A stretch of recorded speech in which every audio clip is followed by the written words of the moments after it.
Yeah.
eyes in the sky, gazing far into the night. I raise my hand to the fire, but it's no use, 'cause you can't stop it from shining through.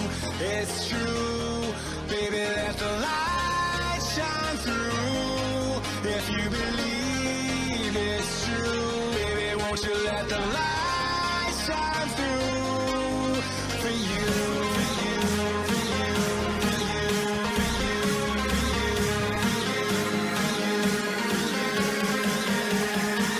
for you, won't you let the light shine through. Hello everybody and welcome to week 3 of the NUEL Spring Championships. Today we're going to be bringing you a lovely bit of CS, as I hope you're all tuned in and ready for. Just getting into the server, they wanted to swap servers. I think the variance was kind of messing up or something like that, as players are always complaining about something. But either way, I'm Scriv, of course, and joined with me this week is my good friend Stealth. How are you doing for today? I'm pretty good.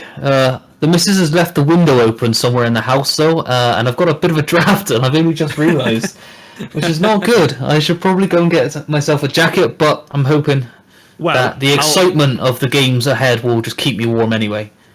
I mean, if you want me to talk for a bit of time, I don't think we're going to be getting into the game too quickly, because they're waiting on one of the players to get in here. So if you give me a minute of alone speaking time, perhaps you can go close the window or whatever. You want some alone time with the old people on stream, eh? Yeah. Okay. Interesting. I didn't realise we were doing that sort of stream, but okay. Give me literally 30 seconds. I'm literally just going to go grab a jacket. I really should have done this beforehand. I had plenty of time, but I done gone goofed. I'm back in 2 secs. All right, fair enough. So anyway, that gives me a bit of an opportunity to kind of talk about, I think if people have been following this storyline a little bit between these two teams, we've got Warwick and Lancaster, obviously. Warwick, stretchy boys. Unfortunately, I couldn't put the emojis in the title. Please don't hate me. But yeah, they've played each other a number of times, and it's been a very close few matchups, right? So we had the Frag Sock, which is run by York University, which I believe Lancaster ended up winning.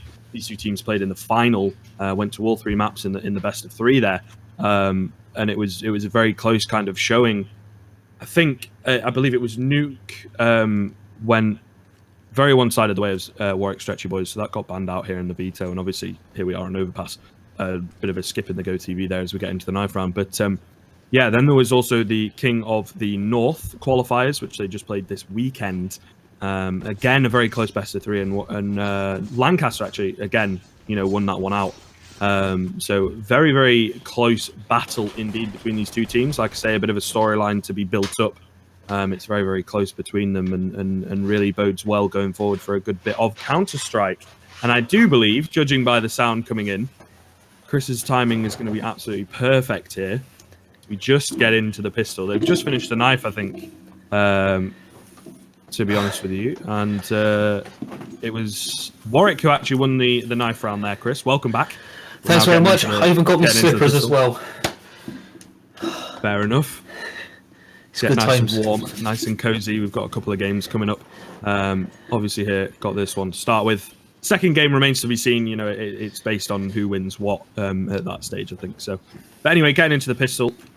A little bit of a conventional setup from the CT side. What? Coach isn't in coach. He's not inspecting. I mean, are we not live here? I guess we're not live here, which is why they've gone for that one. Chat is actually turning. Okay, so they're restarting here. I'm not quite sure what the issue. Do you say it was something to do with the coach? I've got the chat turned off. So the coach wasn't actually set in as a spectator. He'd actually joined as a part of their team. So. Oh right, okay.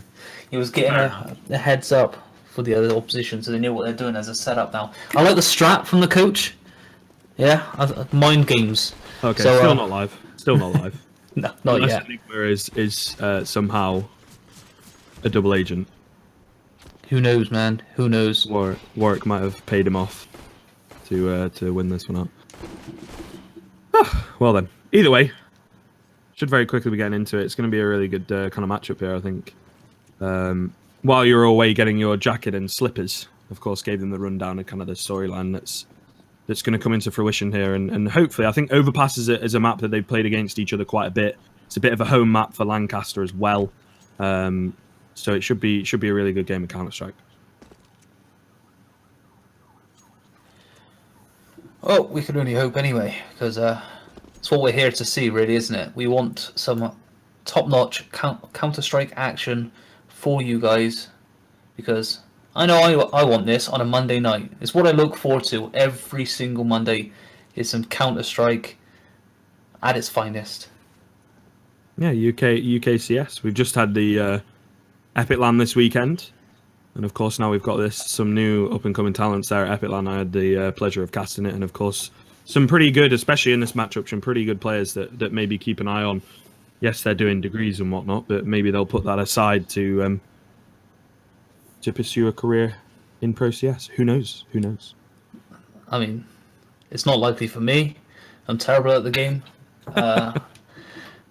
I just talk. I mean, I don't know why I'm laughing really badly about it. I mean, I'd laugh as well. Let's face it. I'm not particularly good at any video games ever. I'm just good at talking rubbish about them. Fair enough. Looks like we're getting into the action, though. It's all live here as Mason MFX have done a good job of holding down the A-bomb site, but Matt's going to pick up 2 very quick kills indeed. The bomb's sort of trapped, though, over towards Optimus. Need to get this bomb down at some point. There's a kit in the hands of Original G as well. He's got that smoke, probably going to try and go for a bit of a ninja defuse. Gibby coming in from Bank.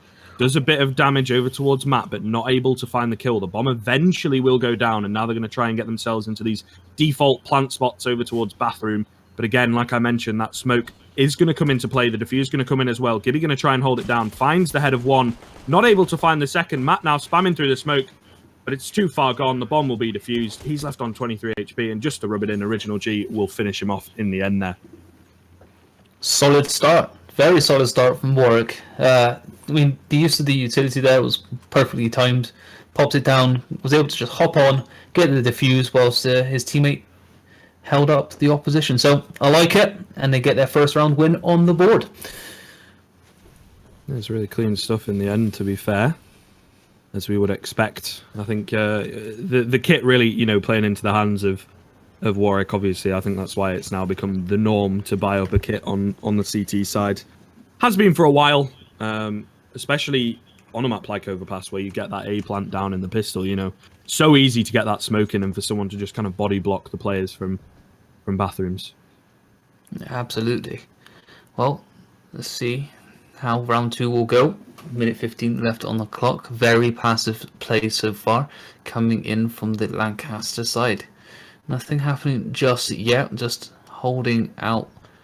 Smoke has been thrown towards the B-bomb site, however, and that might cause a bit of attention towards there, but again, nothing really happening just yet. Xpered is playing really very slow down towards Monster, trying to get a peek down towards there, and if we have a little look at the minimap and the way that they are set up, it's very kind of spread towards that sort of mid-tunnel area, down towards this B site, which they finally look to push towards with 35 seconds left on the clock. I don't think a single shot has been fired yet.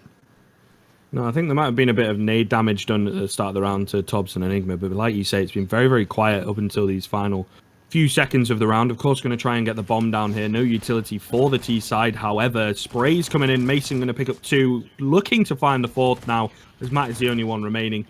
But Gibby will come in, snipe that 4K away. And then going over towards the CT side, Warwick, we'd expect them to take that round due to the weak buy on the T side there, but getting the AKs out around early due to the bomb plant and the pistol. So they've got to be careful of that on the CT side, and no one on an M4 here. Fair amount of utility, a few kits and whatnot, but the weaponry is definitely lacking. Well, I think they're just holding fast, using that utility to their advantage. Hopefully be able to push their way through. Shots have been fired. FX has taken a bit of damage there, and 1 will fall. Matt, the first to fall. Oak, shortly after, down to 3 players for the side of Lancaster. Shots have been fired from Mason, who's able to connect in the end to just one of them, but not able to pick up the kill. Have a little look over towards that minimap once again. You can see that the side of Lancaster are quite spread out as it stands. Enigma is pushed all the way up towards the fountain and just outside of Bathrooms. They'll look towards Experilis, who's down low alongside his teammate, which will be Tobbs.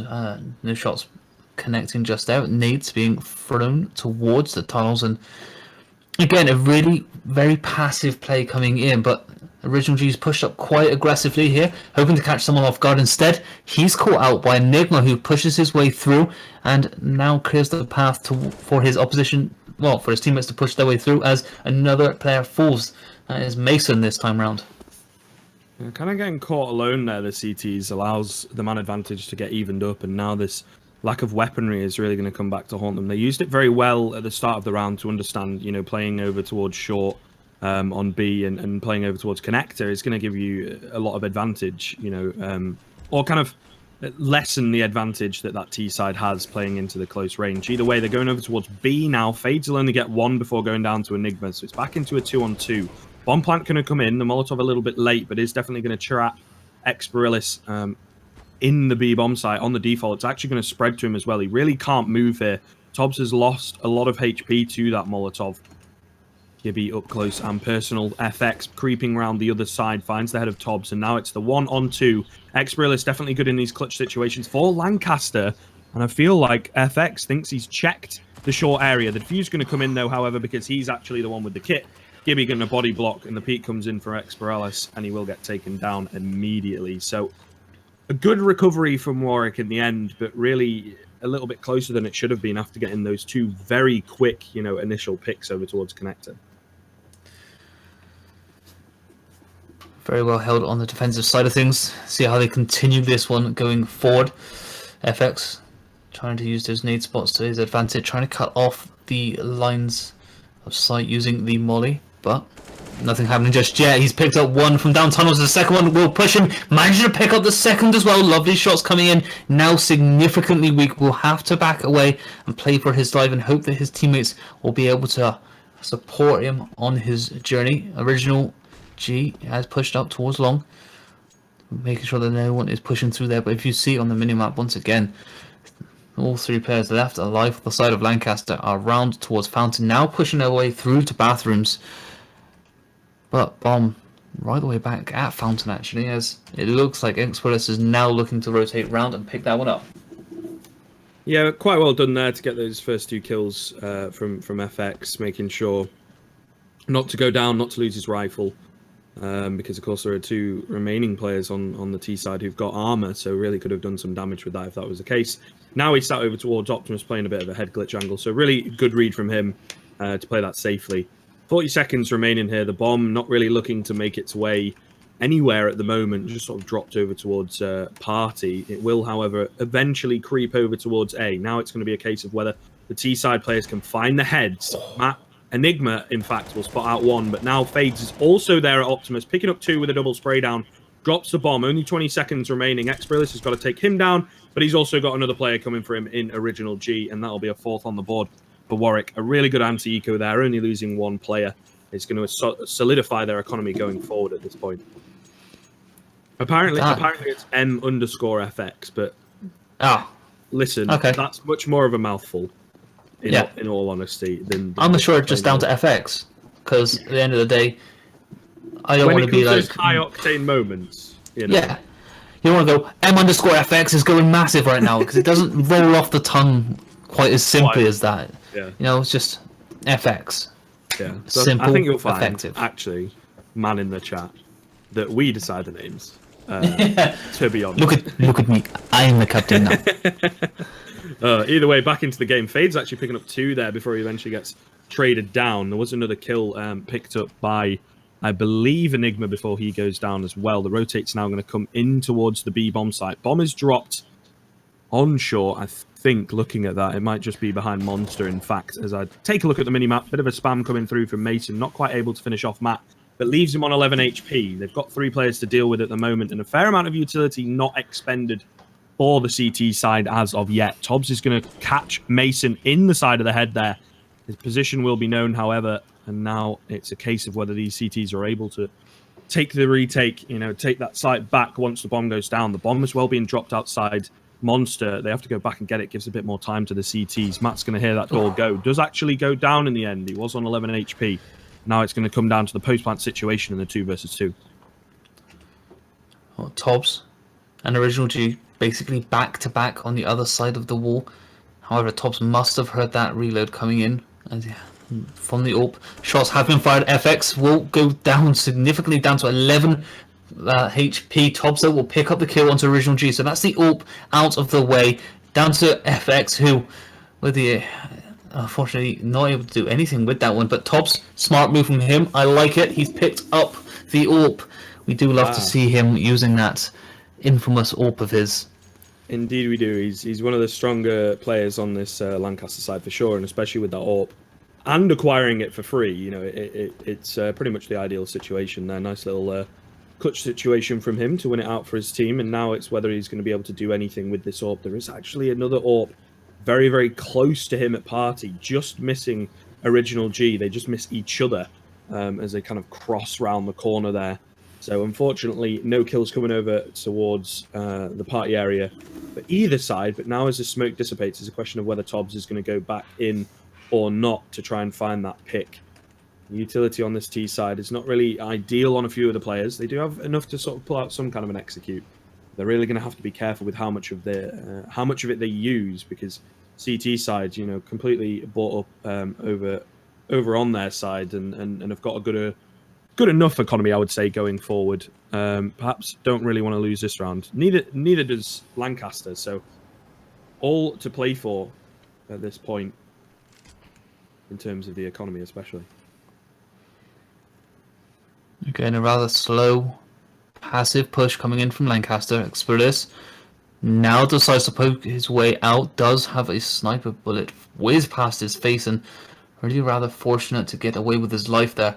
Pushes his way up through to bathrooms now, and now we begin to see Lancaster pushing their way up towards this A-bomb site. However, again, 30 seconds left on the clock is not much time to play with, but if they get really aggressive now, then it will work out well for them. Tobbs picks up one. That's Original G. That will fall. Shots being fired on site. Experius will take down FX. Now down to 3 players. The bomb will be planted. 13 seconds remaining for that, and they're able to execute perfectly.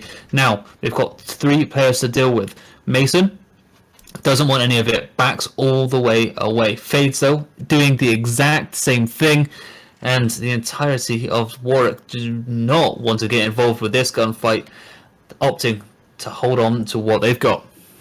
Yeah, it makes sense. I think in that case, Enigma's going to try and find something here. Nice little angle from Mason. He might be able to pick up the kill here. Actually doesn't. That's a bit of a surprise. Enigma was only on 7 HP there. Matt, however, seems to be aware of the fact that there's someone playing over towards CT spawn. But yeah, like you say, a clean execute there from Lancaster towards the end of the round. It seems to be their style that, you know, they wait for a little bit, see if anyone's going to get aggressive. And then if that's not the case, they will zoom straight in, you know, and kind of catch all those CTs off guard with the amount of players that are coming towards them. And there is that danger on the CT side. If you're not going to gather any info at all, you know, by getting aggressive or pick up an early kill by getting aggressive, it can really come back to haunt you in the latter stages of the round when that eventual site rush comes in, because you just simply overwhelmed, right? The most you generally hold on a site is 3 players. Well, shots have been fired. Bodies have fallen. 2 for the side of Warwick, 1 for the side of Lancaster. Experitus will be that guy who falls. But look at this. Original G taken down by Oak in the end of things, leaving them down to just 2 players alive. Who will that be? That'll be Gabby and Mason. And Gibby, sorry. Wow. Forgive me. Oak, though, down to just 2 HP. Ouch. It's going to take a lot to push their way through onto the site with just very minimal. He does have the bomb in hand as well, and Tobbs using that trusty AWP once again, hoping to pick up some players. But if you look on there, you see just all 3 players from the side of Lancaster have pushed their way up towards this B-bomb site, and both on the side of Warwick have really got aggressive on the flank here.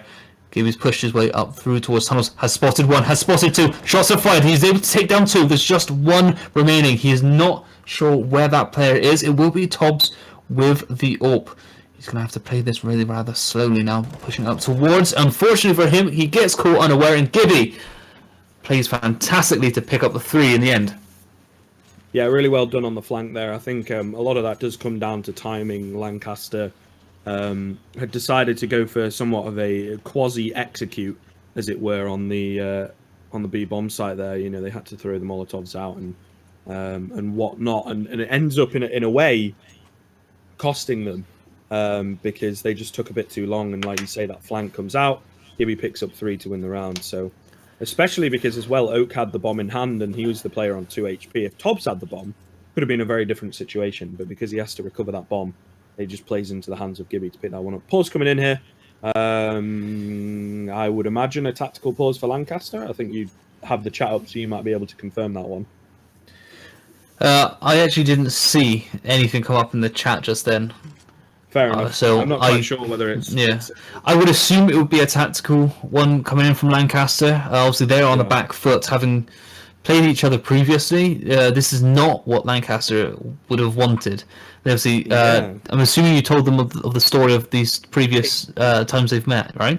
Yes. Yeah, I mean, it comes down to Overpass, in a sense, being the map that is apparently closer than a lot of the others, right? Because, you know, like I said, they go to the best of 3s, and it generally goes to all 3 maps whenever they face off against each other. So I think in this situation, not only is it going to put them forward in the tournament, whoever ends up winning this one, to have the top seed going into our playoffs, but there's also a case of, you know, bragging rights here. You know, who is the better university, who can win all the games against the other one. I mean, if Lancaster take this one, then they'll be undefeated against Warwick, that kind of thing. And at this stage, they go for the bye, as you can see, which they could afford, but they're just sort of talking through tactics, because when they tend to win rounds, it comes very, very close down to the wire, those clutch situations, a bit about positioning perhaps from one of the players. Whereas on the CT side, a lot of the gun rounds that they've won have been quite decisive. You know, take a quick look at the scoreboard here. You know, in that previous round, they had 2 left alive, but they've had 4, you know, and 5 in some of those other situations earlier on in the game. So they've really started to solidify their economy, and also the confidence level that they can really start to string some rounds together. Absolutely. So hopefully they can start to turn things around for themselves. I mean, it's still very early days. We're only into round number 8, and quite honestly, it's very much doable. Obviously, their economy isn't particularly great, but things can always get better. As we go right into this one now, tactical pause has returned. Apparently, somebody had put a pie in the oven, according to the in-game chat, which is respectable, which is exactly why I would pause, if I'm honest. Oh, yeah. Because why else would you pause mid-game? Like I said, you know, being at Epic Land, the amount of reasons for pausing, there was never any tactical pauses. It was always like, oh, someone needs to go to the toilet. We had a delay because someone was watching a Britain's Got Talent video and didn't want to like close it to start the game. They had to finish the video apparently. So absolutely reasonable. Great. I respect that. Oh, it depends what we're talking about. Not problem at all when you've got about 12 hours of CS a day, is it? Nah. But I'm not salty. I'm not salty. No, not at all. Either way, back into things in the NUEL here, which of course is just as competitive, especially between these two teams. It'd be interesting to see what that T side have thought about during that tactical pause, what they're going to pull out here, whether it'll be some kind of an execute. At the moment, just seems to be pretty conventional for what Lancaster like to do. Hold passive in an area, see if anyone gets a bit aggressive, get the pick, play off of that. If not, go for an aggressive rush towards the end of the round. Yeah, it's very much the same coming in. It really does look as if somebody went for a pie, because they haven't really spoke about too much, right? But now they're getting aggressive up through Monster. The first is fallen out will be Experts with the kill. Matt picks up 1 before being traded out as well. Enigma's able to pick up 2, but Gibby picks up 2 for himself, making it down to a 2 versus 3. FX and Original G have it all to do as bomb has been planted. Shots have come in. FX picks up tops. This is a very good pick for himself.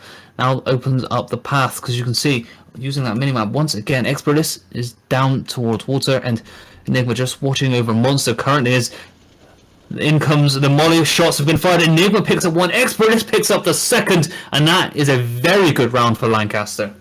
Yeah, really well played off of each other, and getting those good post-plant positions in the end is what secures them the round, right? Because like you said, there was a point where it was 3 versus 2 in the favour of Warwick, and they all had kits, had a fair amount of utility, and it would just come down to shots in the end from Lancaster, and they managed to secure it off the back of that.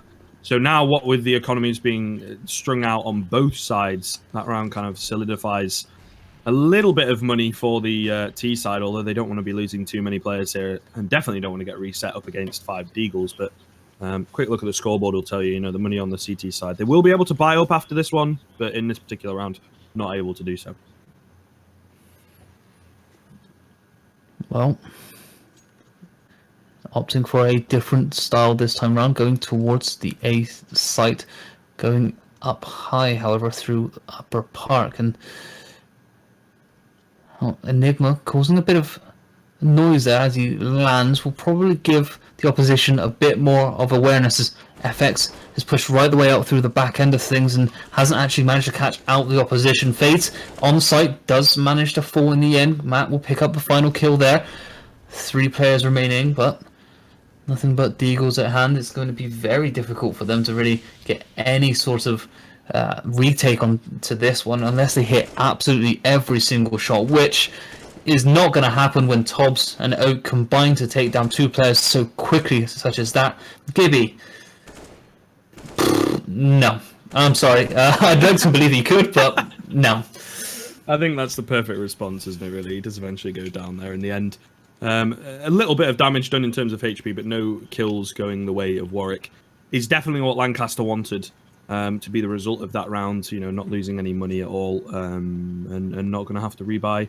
So their economy is looking pretty good here. Another eco actually coming out from Warwick, which is interesting. I think they could have pulled out a force, not a very good one, mind you, but smart from them to control their economy. They've still got the lead here, probably going to even up the scoreline after this round, but they're not going to sort of force buy themselves into oblivion and destroy their economy going forward. Well, that's the thing. They're in this for the long haul. They've thought about it and they think, well, we can either take this round now and possibly lose, or we can lose this round but build up our economy so that later on we're in a much better position. And I much prefer this style from them. Great thinking.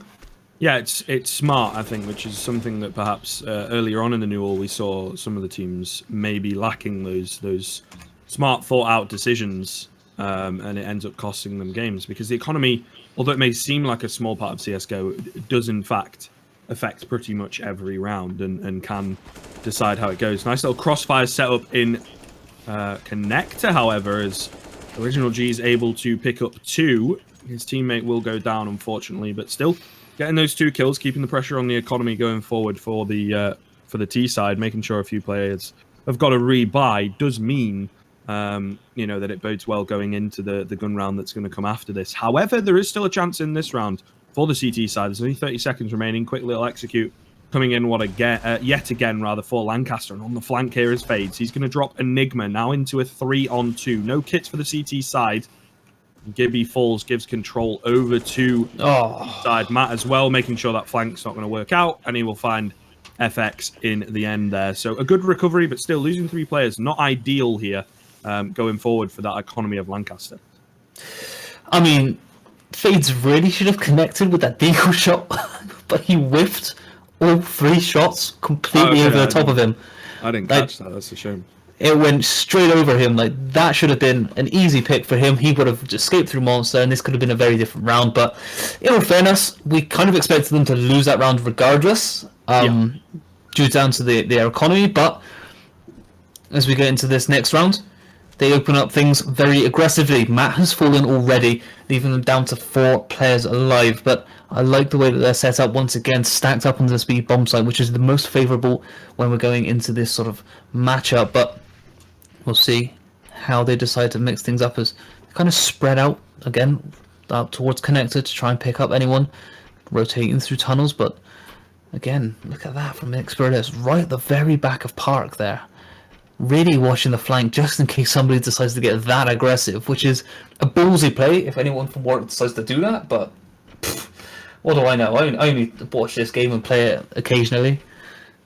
Well, I mean, the thing is, right, so Original G does a really good job there to get aggressive early on. And the kind of issue now for the T side is they have to answer that pick back. They're not able to immediately, and they're yet to get a kill at all. Original G going to whiff that one onto Experalis. They're going to spot him out. FX now kind of has to move as he's a bit scared of the long push coming in. There's a fair amount of utility for this T side. They're edging towards A, I think, but there's only about 20 seconds left here. The bomb at short, so they're not really going to have a great deal of time if they do want to go over towards A. Execute coming in, however, but they're going to hit that B bomb site. Bit more of a fake over towards A, and Gibby's going to shut the B push down completely. Tob's now in a 1 versus 5 situation. We'll be able to find the head of Fades, but the flank coming in ever so quickly. He's ready for it, but so is Gibby to pick up his 4th kill of the round. A beautiful round yet again, and this is really the danger man for this Warwick stretchy boys side. But that initial pick from Original G, pretty much securing it there, I think, because Lancaster, again, on the back foot, playing really passively, not able to trade a pick back, and it ends up costing them as they go rushing onto the B-bomb site, and that Molotov. You hate to see it. FX. It was quite a good lineup in the past, right? Molotov's just outside T-spawn, where the AWPers often run really quickly, but fluffs it this round. Yeah, it's not great, but you've always got a few more rounds to try and perfect that one. Regardless, let's have a little look and see how they're set up once again. Looking like they want to push towards A, but again, it's very early in the day. They tend to set up in quite a way that, they like to rotate, in other words. But we'll see how things are played out as, Tobbs has pushed his way up towards the upper park once again. He will have one player ahead of him. That will be Original G with the AWP at hands, and that's not what you like to see if you're on the side of Lancaster, because that will rip straight through you if you poke just that little bit too much. Shots have been fired. FX takes one. Original G connects with Matt, which is a lovely shot onto the flick of the wrist. That drops him down to just 3 players left alive. But Bomb does go down successfully. Fades on Let's the see how the retake goes. From Connector here is pretty important. He needs to pick up this kill, I think, onto Enigma if he's able to find it. Experalis getting aggressive into bank. Original G really not ready for that one. Tobbs and Enigma as well, cleaning up house towards the end. A myriad of frags coming in. Secures a 6th for Lancaster as we get into round number 13. 6-6. It's all neck and neck, boys and girls. I mean, it's pretty crazy. Not quite what we expected, in all honesty. This is a bit of a home map for Lancaster, generally speaking. Well, you think so, but as it stands, Warwick are wanting to really elbow their way into this sort of love relationship that Lancaster have with this map. Beautiful metaphor. Thank you very much. Been working on that one all week. We'll see how things pan out. I mean, the side of Lancaster have certainly pulled things out of the bag, having been 5-2 down. The timeout really working into their favour, as now they've got a beautiful looking economy. They're now tied up at 6 apiece, and they've really got Warwick on the back foot. Shots being fired down the tunnels. Original G will fall, and it will be Tobbs and Enigma who will punish him for getting so aggressive. But the information has been gathered now. If you look, 3 players that are left alive for the side of Warwick have pushed up towards this A bomb site, looking to really cement this one down.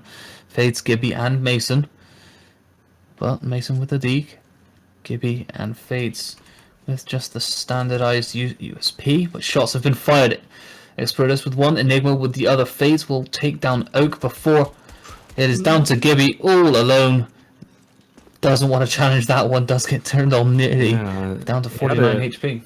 Had a chance there to pick up Tobbs, I believe, and kind of whiffing the shot slightly. I mean, you can't expect too much coming from the USPs, right, and the Deagles and whatnot. He's actually managed to take down Experilis, but unfortunately not able to save the AK going forward. But, not investing a hell of a lot into that round from the CT side. They're still able to do a bit of economic damage.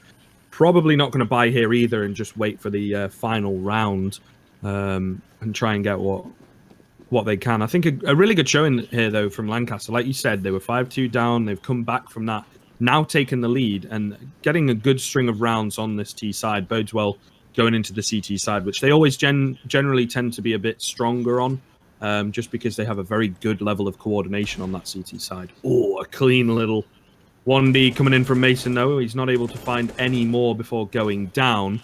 Still got 4 players to deal with, of course, bringing it into a 4-on-4 now for both teams. 3 Deagles, a failed flashbang, of course, from Enigma, not quite able to hit that one going over Monster.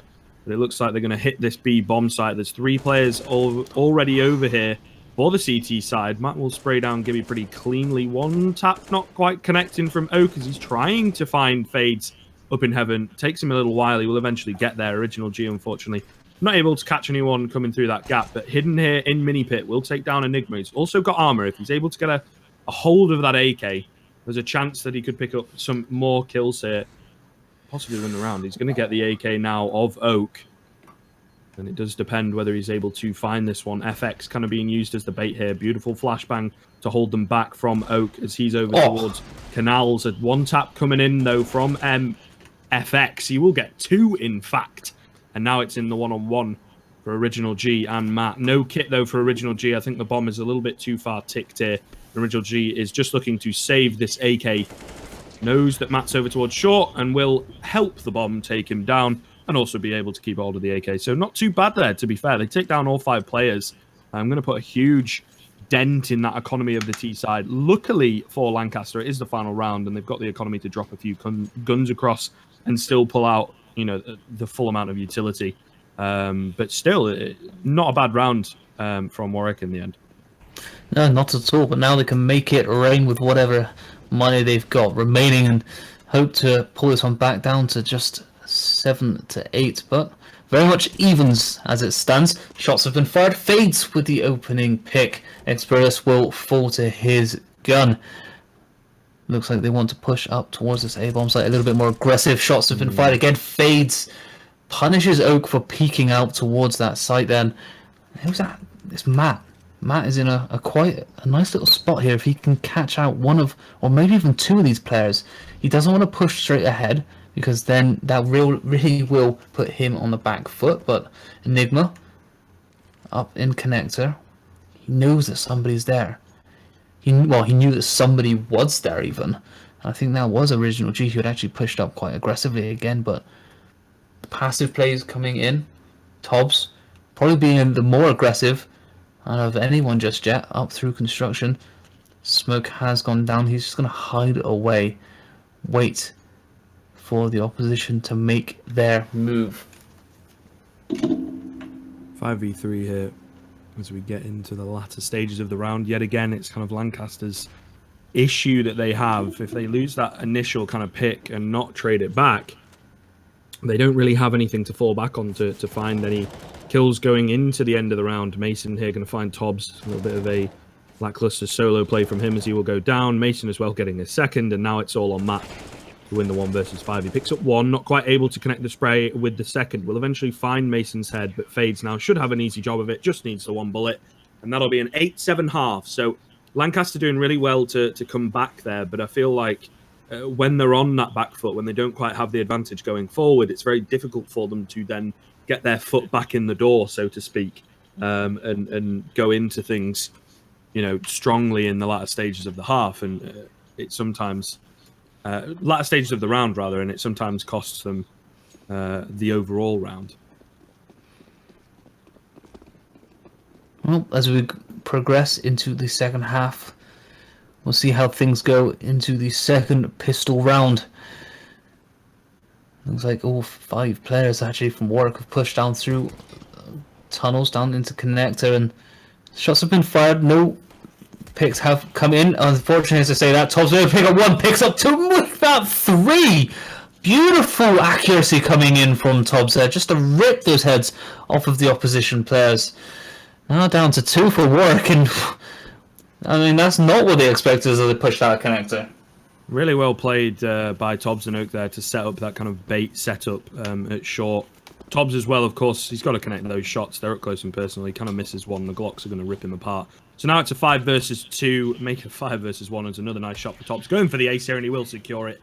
5 beautiful headshots and a beautiful, beautiful ace in the end for Tobbs. Really, really looking good, as we would expect. He is, of course, this danger man on the Lancaster side. We kind of sing his praises over and over, but a really good job from him to secure the pistol of the second half for Lancaster. Honestly, you've got to have the chat open. These guys are hilarious. So apparently, I think Exploris said, "Get this man tested." Which, yeah, all right. Let's bring in some drug testing into the NUEL, just to make sure, make it even grounds, of course. I mean, the amount of bureaucracy we already have, that would be a step too far, I think. I think so. It would be. Regardless, it keeps me entertained. I enjoy it. Yeah, Keep up the good maybe work. next game we'll have the chat on. It just depends. It's a bit of a risk. You never know what they're going to say. Yeah, in all fairness, You know. as it's being viewed from your side of things, it's probably best not to. But Fair enough. from me in the background, where you can't see what I'm seeing, this is great stuff. This is gold. This is like entertainment on a Saturday night. You can record the VODs then, so if people want to see the chat, they can just go on YouTube. Huh? extra bit of plug-in as well. Oh dear. On YouTube, Yeah. Regardless, we're back into the game. Exploris was the first pick onto Fate. As he tries to poke his way through to Monster. Shots have been fired. Tobbs and Oak will fall as it's Gibby and Original G to pick up 2 easy picks for themselves. Shots being fired once again. Enigma, though, able to pick up the second for himself, but has taken a lot of damage. As you can see, 3 players on the side of Lancaster pushing up through the back end of the B bomb site. Shots are coming down. Enigma takes down 1. Wow! Matt takes down the second. There is just 1 remaining. Playing ring around the rosies. Original G might actually catch him off guard if he's quick enough. The shots have been fired. Oh! Denied! Get out of here. Beautiful flick from Enigma there, to be fair. But yeah, they both had kits, and no armor on Original G makes it quite difficult. But again, you know, a lot of economic damage being done. Losing a few too many players there, I think Lancaster. You know, they'd want to perhaps pull out the M4s in this round, start getting their economy solidified, not losing any more players, you know, and making sure that they can possibly get the AWP, especially in the hands of Tobbs here on the CT side of Overpass. Very, very important if they want to give themselves a good chance going forward. So may not win the round, but they get the bomb plant, and they also do a hell of a lot of economic damage on the side of Warwick. So really, really good result from them. Back on the Deagles now as well, hoping to do a bit more damage here. There's an MP7 and 2 FAMASs. FAMASI? I don't think that's quite the plural, is it? FAMASs, but either way, Famai. going to find... Yeah, we'll go with that, I think. We're going to coin that the new term. Tobbs goes down, but immediately traded back by Oak, and immediately traded back by Enigma there. So into a 3-on-3, but the superior weaponry of this CT side, you would expect them to take the win. And I think they will in the end there, as the boys on the rotate clean up pretty easily. I mean, they just basically just swept through and just kept on sweeping them right the way across the map and said, nope, this is ours. We're retaking this. Nice and easily done for them. They can look to buy themselves something pretty out of the shiny gold coins they've earned themselves out of that round. Well, I thought they were going to, but Exploris has decided to just keep a hold of the... was the MP7 then? Yeah, indeed. I mean, play those close range angles. Maybe if he goes over towards connector. He's actually on B. He's going to get aggressive through Monster. I know it. Oh, no, he's Molotoving it. Sorry to break your heart. He's Worcester No, on he's- that one. Look at that. He's actually smoked himself off. I know it. He's going to push his way through in a sec. Watch this. He's got a flashbang. Do There's it. no go one on. there. Yeah, I mean, yeah, it'd be pointless, but I'd love to be right. Yeah, I mean, don't we all, to be fair. Either way, a bit more A pressure this round from Warwick Stretchy boys as we get into the first gun round of the second half. Quite important as well. Lancaster, you know, those 4 rounds ahead at the moment, looking to solidify their lead, and Warwick, of course, looking to get back into it and even up the scoreline. So quite an important round here, as the economies of both sides as well on the string. Ooh, the head being spotted out. Original G will spot Oak jumping up towards default there. Now it's going to be on Tobbs on the say bomb site. If there's anyone who can hold it down, it is him, but he misses the first shot, and that will cost him his life, in fact, as Original G takes him down. Bomb dropped by Enigma. He gets 2, not able to find the third. Bade's now on the flank, putting a spanner in the works in terms of rotates. Explorillis with the MP7, left on very low HP, will still be able to pick up the kill, however. That's a bit of a crime that he gets away with that one, but 2-on-2 here, as the bomb will go down. Kits and utility for that CT side. No smoke to kind of play the bomb. unfortunately, the T's now one playing over towards long, one playing over towards that default spot you would expect at short. Whether they're able to hold this one down remains to be seen. However, Experilis still on 23 HP. Mason connects the spray here with Matt, and Experilis, unfortunately, will die to Gibby. So 8-11, Warwick managed to win one back. Beautiful plays from Original G, and I think this is a really important thing to consider. If they can shut down Tobbs on the CT side, there's definitely a chance they can take this. That's the thing, though, is you've got to take down that key player in Tobbs. I mean, we say this every time that Lancaster is being streamed, but he really is an absolute threat. And if you can take him down and out of the picture before he can even get into that sort of momentum, then you really are onto something. And as you saw just then, they were able to shut him down early on and able to take that round. So Warwick will look to utilise this going forward, and hopefully they've done their research and will, keep the AWP out of his hands. Yeah, it will be quite important going forward. I mean, he missed some easy shots as well. Perhaps the pressure of this game getting to him. Exprillis tagged down to 36. Lucky to get away with his life there, in all fairness. Of course, another round that we would expect Warwick to take here, 11-8. Very quickly should become 11-9, however. They've got the superior weaponry. Although now I've said that, the tendency is they're actually going to lose. But we'll see going forward whether that's the case. No kits or anything like that for Lancaster, so they're really going to have to hit their shots with the deagles and whatnot here.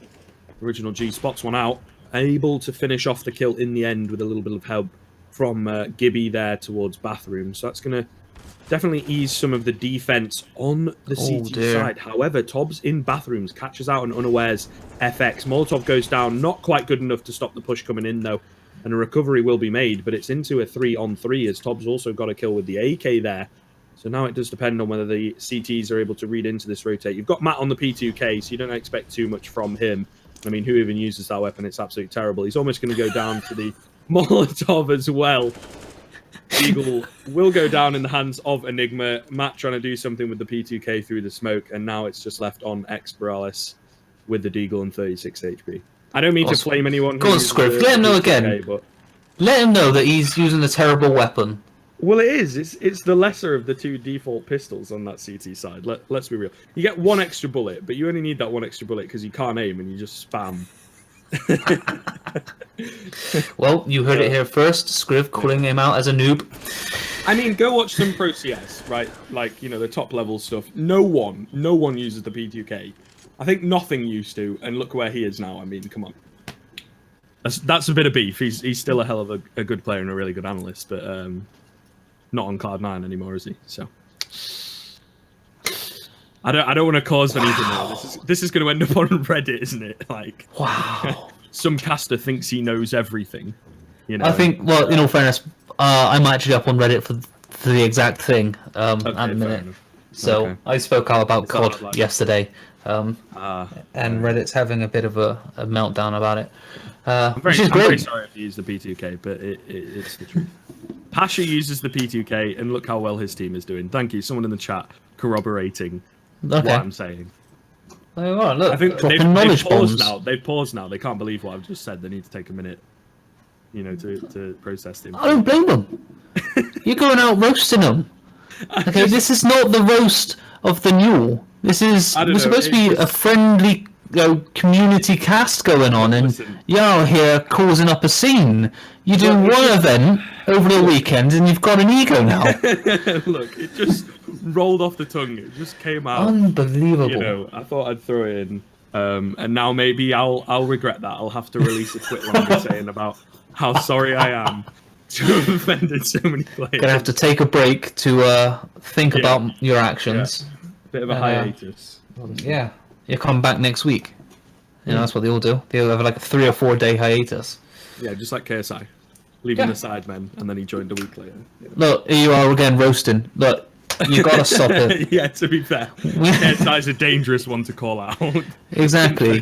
You see him in his boxing match, he was knocking fools out. He was. But luckily, I don't think he's into CS very much. So you never know. I reckon he's in the chat right now. Regardless, the break is very much nearly over. They are getting back into things. Somebody's internet might have been playing up there. I don't know if that's a troll in the chat. I'm not entirely sure. You But can't trust them these days, can you? no, you can't. You can't take anything they say. Especially when you got this savage Matt with the P2K. I should stop going back to it, but Yeah. I really hope he pulls it out, and I hope he does really well with it. Just to prove you wrong. yeah. That's going to be what it is. He's just going to use the P2K for the rest of the game and get aces every round. Anyway, rushing through connector here. It should be an easy round for Warwick. As the pause has ended, of course, and the first kill comes in onto Experalis. And now a 4 versus 5 in favour of that T side. Superior weaponry, superior utility should be an easy take for them. Matt playing a bit up close and personal. Gibby quickly deals with him, however. There is Tobbs in connector, which plays into the hands of these pistols. The timing on that one, though, just as he walks around the corner, Mason is going to be there waiting for him. And an awfully clean round here, it has to be said, from Warwick. Not very much damage taken at all. And it will be good for them and their economy going forward if Oak is able to not pick up any kills there. Well, let's face it, he's got his back turned and all of Warwick are pushing up right behind him.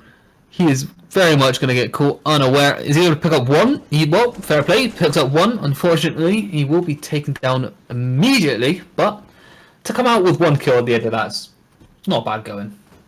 Yeah, to be fair, again, keeping that economic pressure on.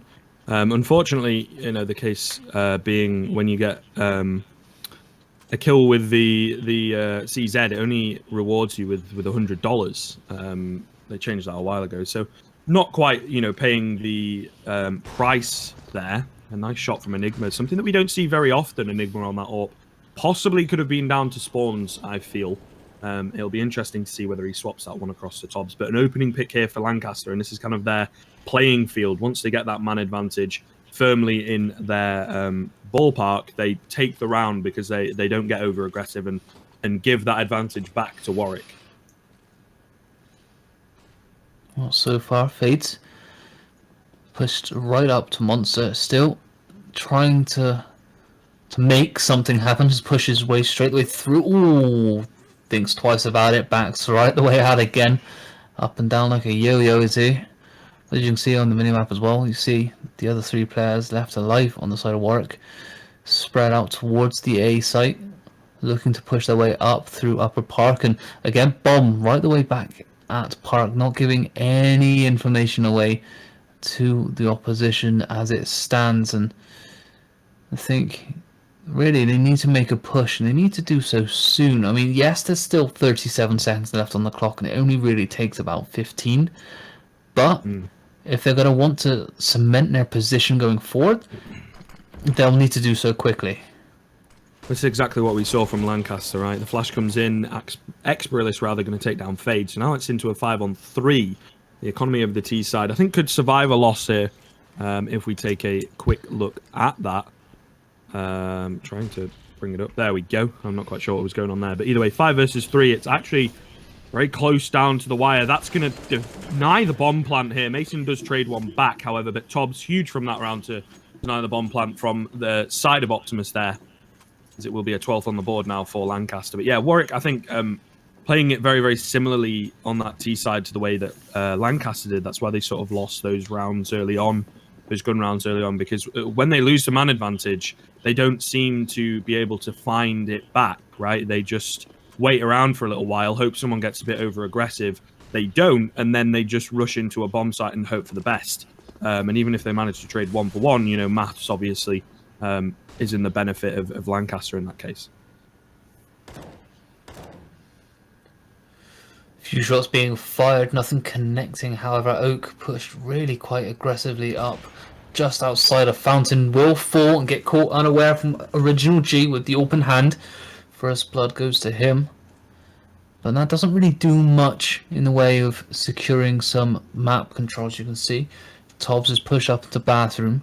He will have 3 players in make that 4 actually, within very close proximity of himself, but I think he's waiting to hear that one little indicator that there are enemies nearby. He pokes out, and Original G will punish him for that one.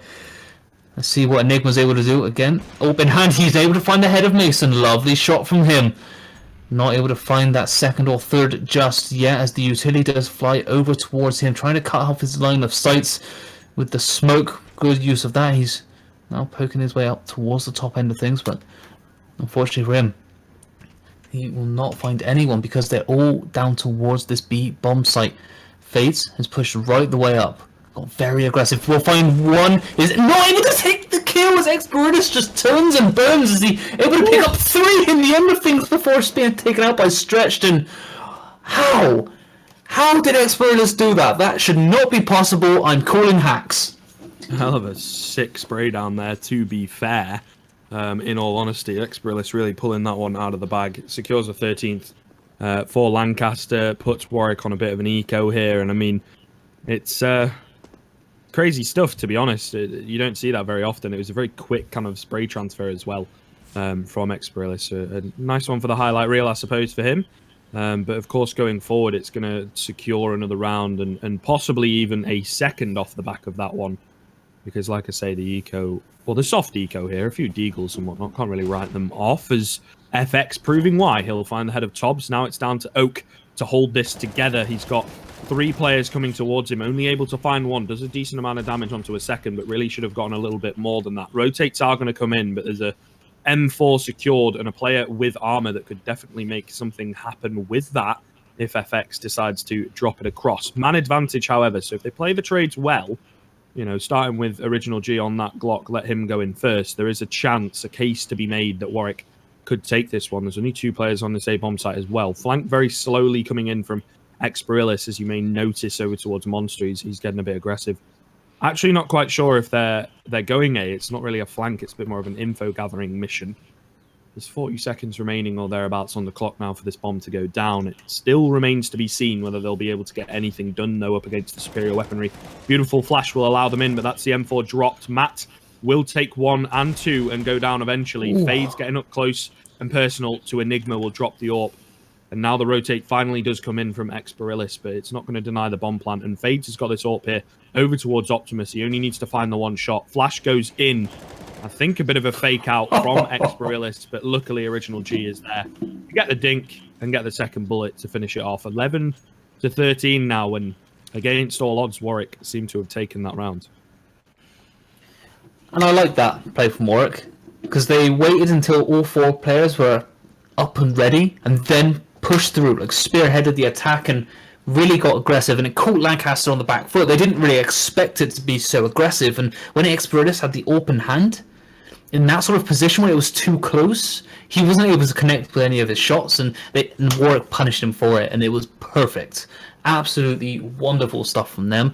Now, just down by 2 rounds, and as we really thought it would go, very much neck and neck. Lancaster have the slight edge, but I think that is about to turn on its head. As you can see, the economy of Warwick is just significantly stronger than Lancaster's, but Experitus getting quite aggressive, gets caught out by Fate, who is watching the rotation coming through, and that's not going to bode well for the side of Lancaster in the long run. Yeah, I mean, like you say, don't really expect them to take this one. Not an ideal buy coming out from them. They've only got Enigma with any notable weaponry, and that's only a CZ. So, again, doesn't bode well going into the latter stages of the round. Any economic damage that they're able to do, again, a bonus, you know. Ooh, Matt pushed up here. Might be able to catch Fades out, and he will with the P2K. Who knew? Enigma as well will take down Mason, and he's the one with armor, going to get his hands on the AK perhaps. Now the push coming in towards Monster. FX will clean it up pretty easily, and it's just Enigma in a 1 versus 3. I mean, there is still a chance that he could take this one, but unfortunately he's going to get caught out by the Molotov and spotted by Gibby. His teammates not needing to do anything, in fact, as the Molotov and the shot will finish him off. So pretty decent round in the end, I suppose, from Warwick there. They do lose 2 players, but their economy can handle that. On the CT side, I think they're going to go for another eco here, in fact, because they don't have enough to buy on 3 of their players. So that's a little bit of a shock, perhaps. It's going to even up the scoreline. It just shows here, Chris, how even the gameplay is here, how even these 2 teams are in terms of skill and also in terms of, you know, their economy within the game. Exactly, they're very much matched evenly. it's very difficult to kind of decide a winner out of this one. I would say it would be going down to the use of their economy and how they're able to maintain that. But as it stands at the minute, oh no, dearie me, Original G shouldn't be hitting that shot. That's filth. Turned onto Oak like that. All right, behave. Yeah, it really does come down to who's able to maintain their economy, but they're both doing the exact same thing. You know, they're not force buying at the minute. They're holding on to it and forcing the mistakes out so that then they can pick up the weaponry of the opposition and then going from there. And it works out well so far from them. I mean, Tobbs here is trying to pick up one. Oh, finds the header, fades beautifully to take him down from Monster. And again, he'll push his way through and pick up his weaponry. So it's very well done from the side of Lancaster, really pushing Warwick onto the back foot and getting aggressive. And again, I think that's the difference between the two is the aggressiveness. Neither one can really handle it when they spearhead an attack, and shown by that right there, they've got very aggressive up again onto that A bomb site, and as soon as that bomb goes down, dead.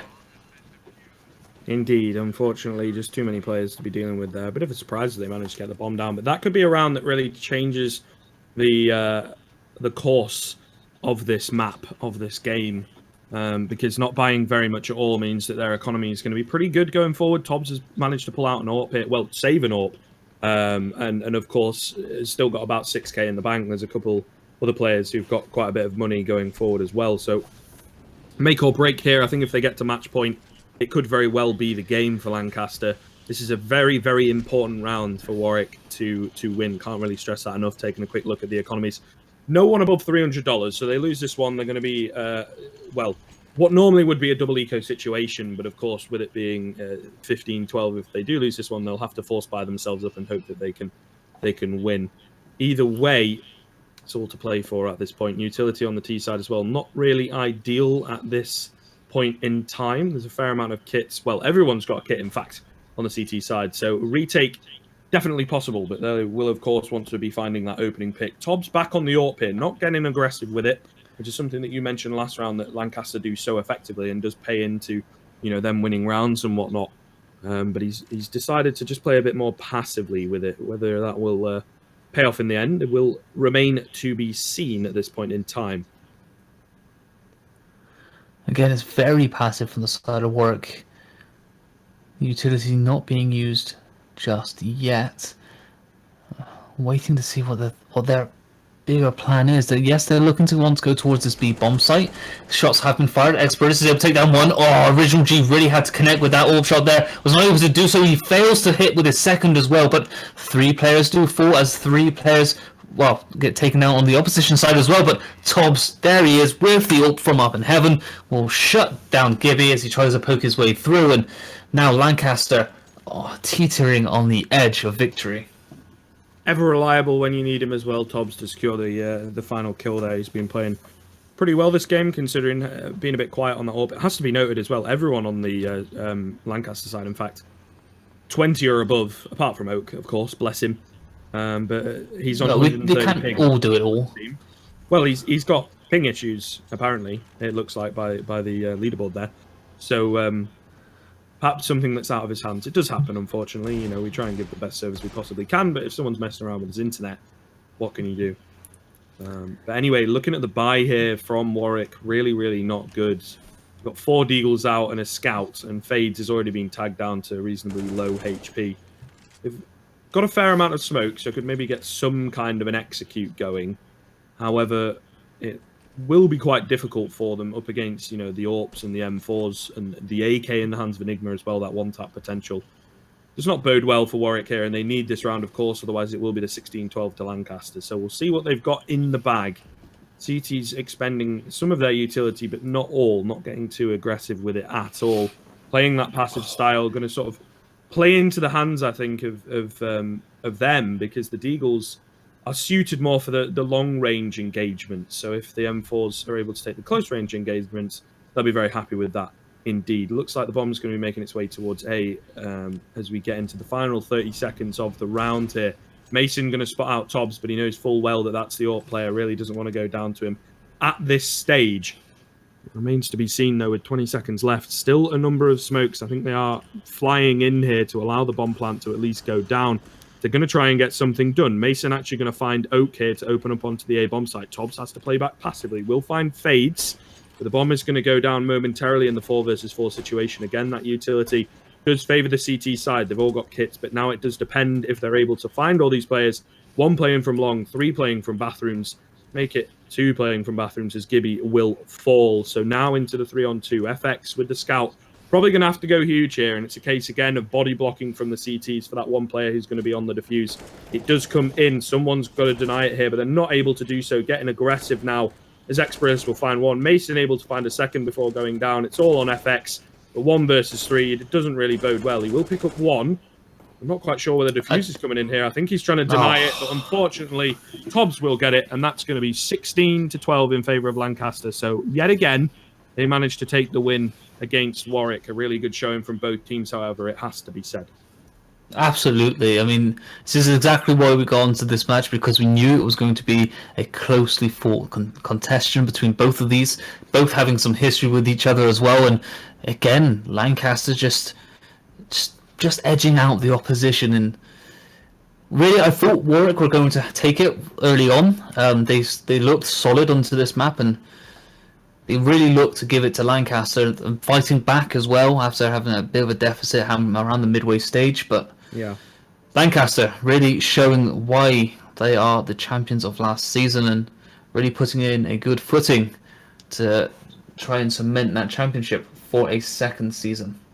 Yeah, really looking good going forward, you know, and Tobbs was kind of quiet on the AWP there, but still had a massive impact overall in the game, which is often quite scary. I mean, the Warwick side do have some very good players, you know, as you can see here, Original G and Gibby putting up some good numbers, and Original G seemed quite effective on the AWP in the end. But unfortunately, as you know, CS is not really a game completely about frags now, is it? It's kind of about where you get them and how you use them. And Lancaster did fall into the trap a little bit on their T side of not being able to recover after losing that first man.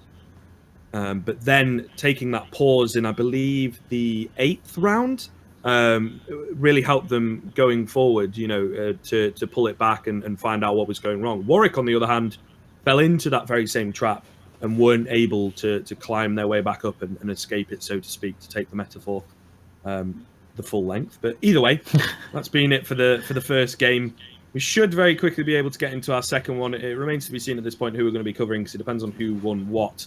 I know a lot of people want to see the whole game, so I suppose we can try and get that if we can get the IP and whatnot for that. But I can't promise anything, boys and girls.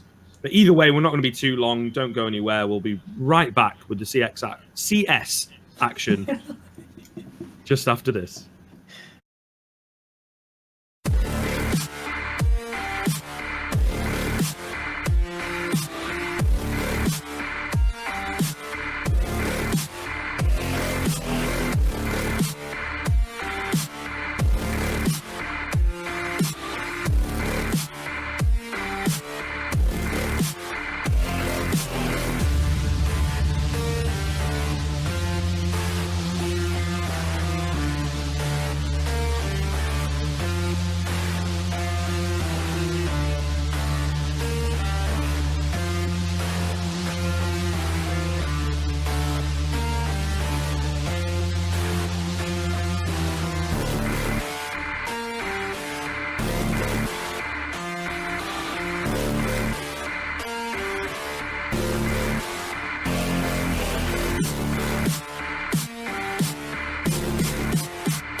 make amends with the demons you've been through. And I can't regret leaving you alone until you find your way back home.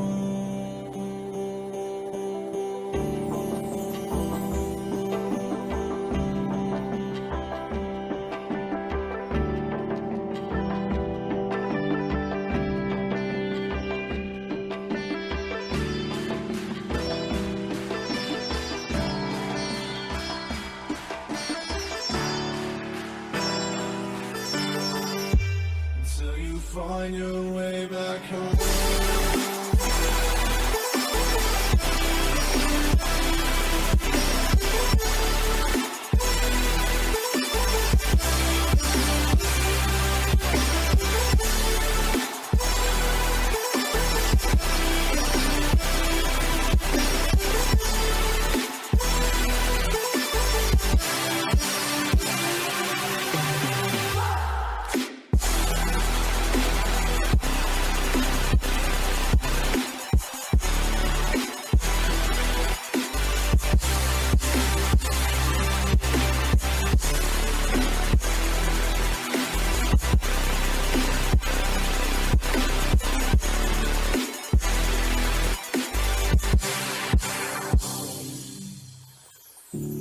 Don't let me drown.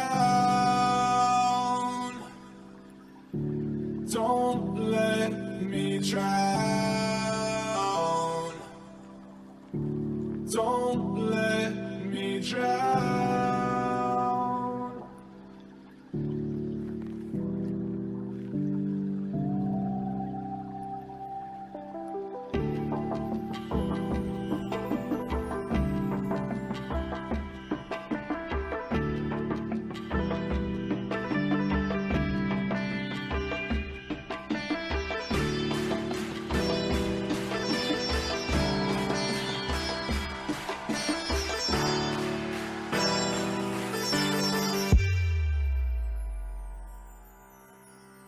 Until you find your way back home.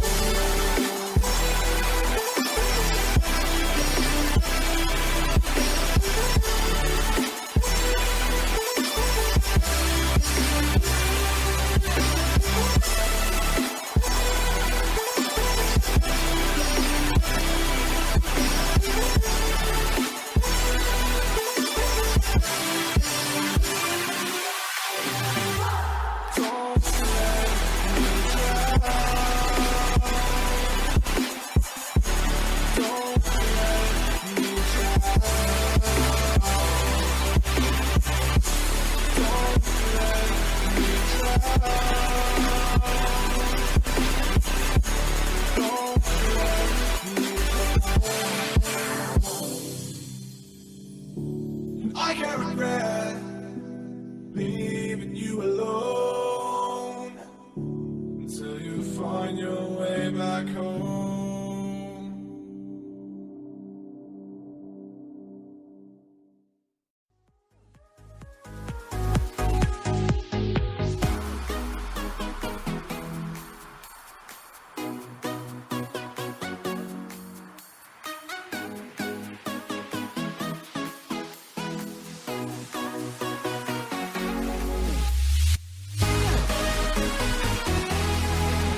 Hello, everybody, and welcome back to our second game of the evening. As you can probably hear, the knife round has just finished.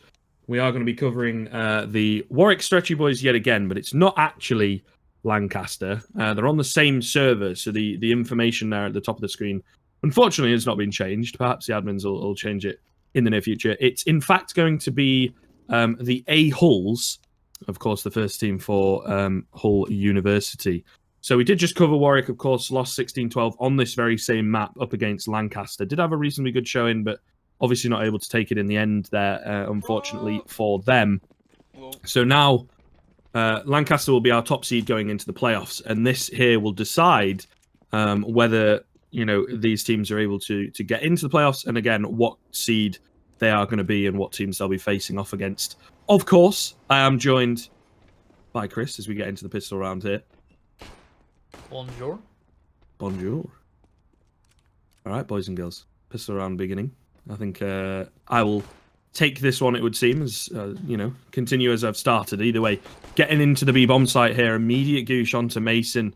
There are 3 CTs that the T's are going to have to deal with here, getting into things. A couple of kills go the way of both teams here, so it's back into a 3-on-3. There's a kit in the hands of Original G. He's trying to find some shots on towards, I believe it would be Scepter towards Monster there, but he's unfortunately not able to connect the bullets. The bomb, of course, has gone down, as you may or may not be aware.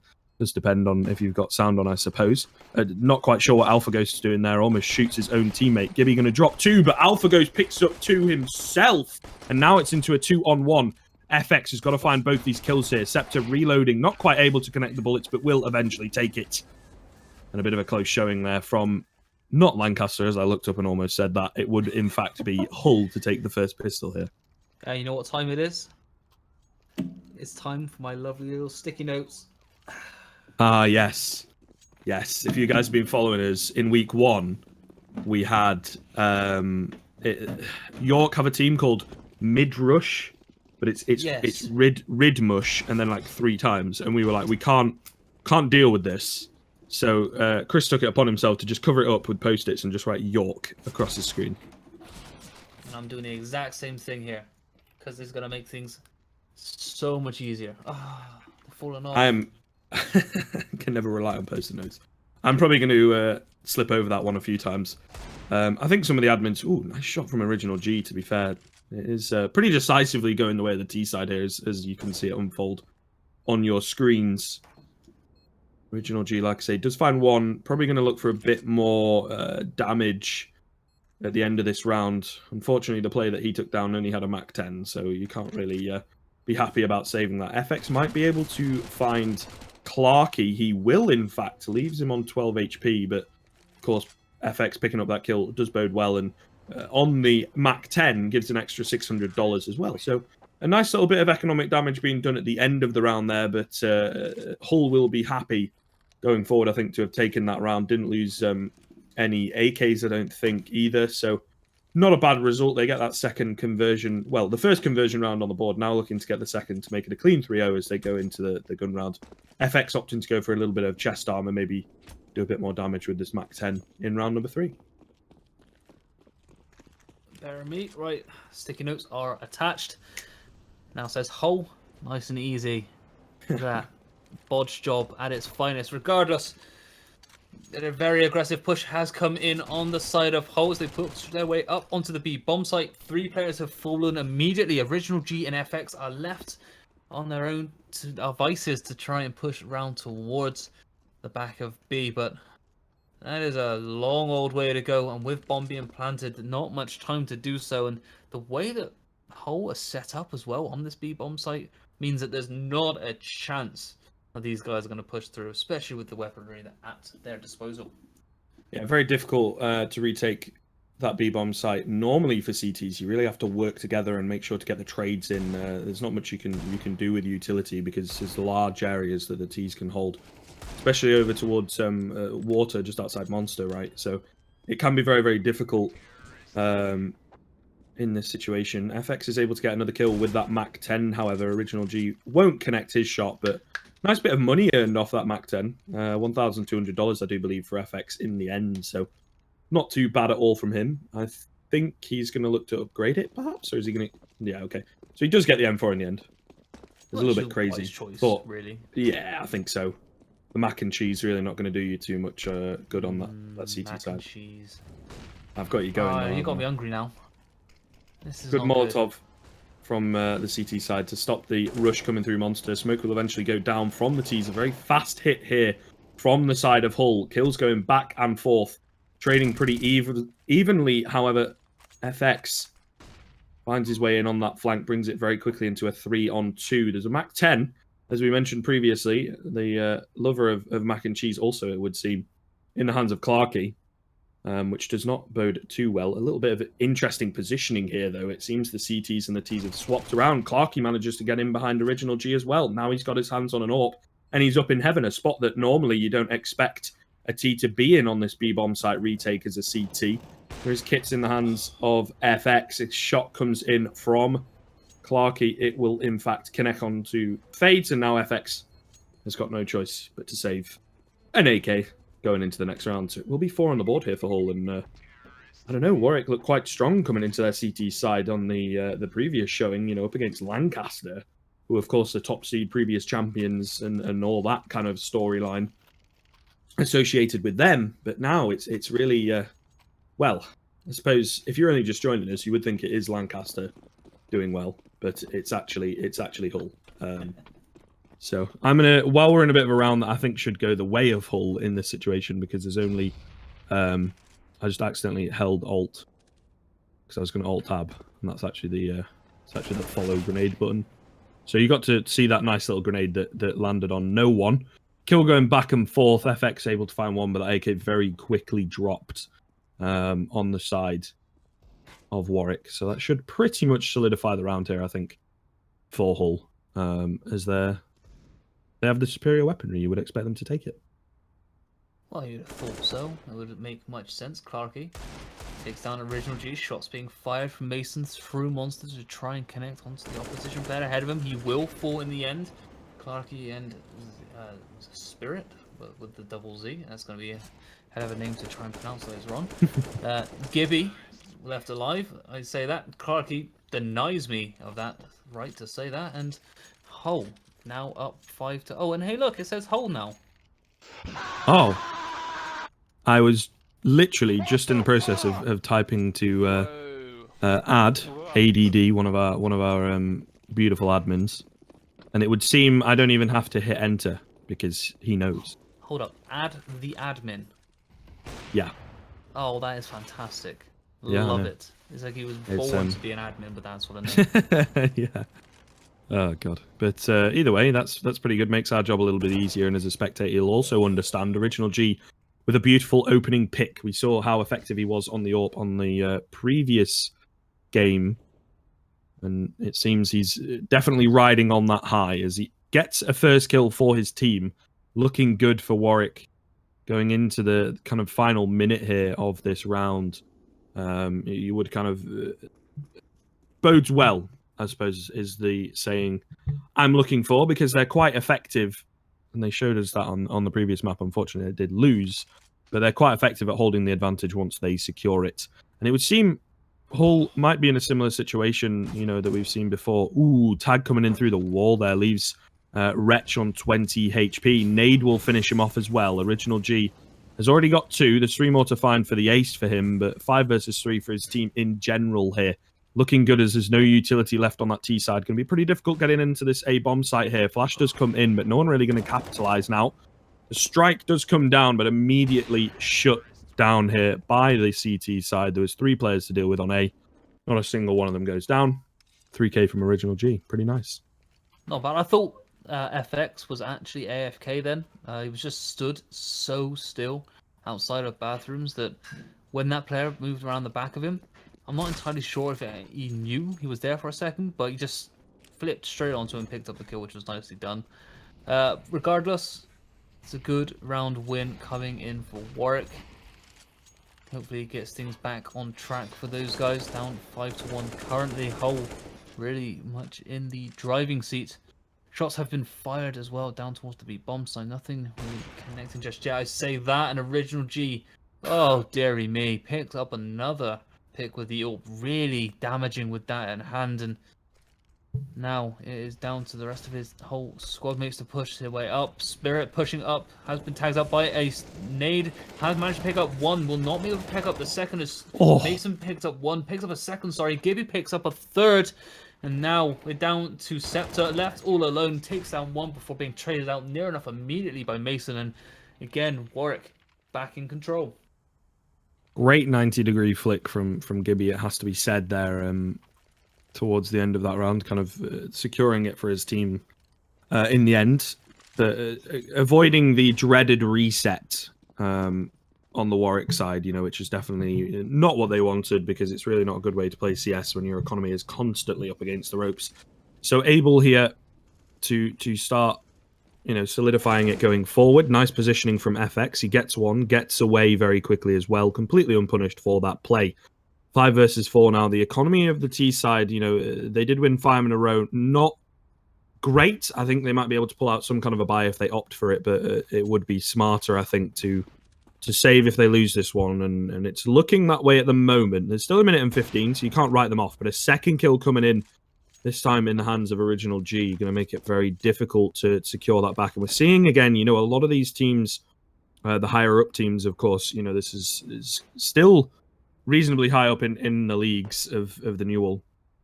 So some very good players indeed, but it seems they have an issue with winning back man advantage on the T side when they lose it.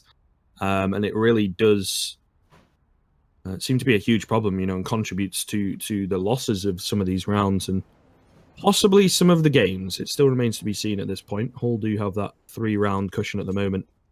They can't get anything done. I like this smoke, but I think the trajectory will have been spotted out there. Spirit will find FX. So now it's just going to be Original G. He gets tagged up as well. Shot has been missed by Alpha Ghost, but luckily Clarky is there to clean up. Gibby as well on 23 HP. So it's a 3-on-3. A beautiful nade comes in from Fades, though.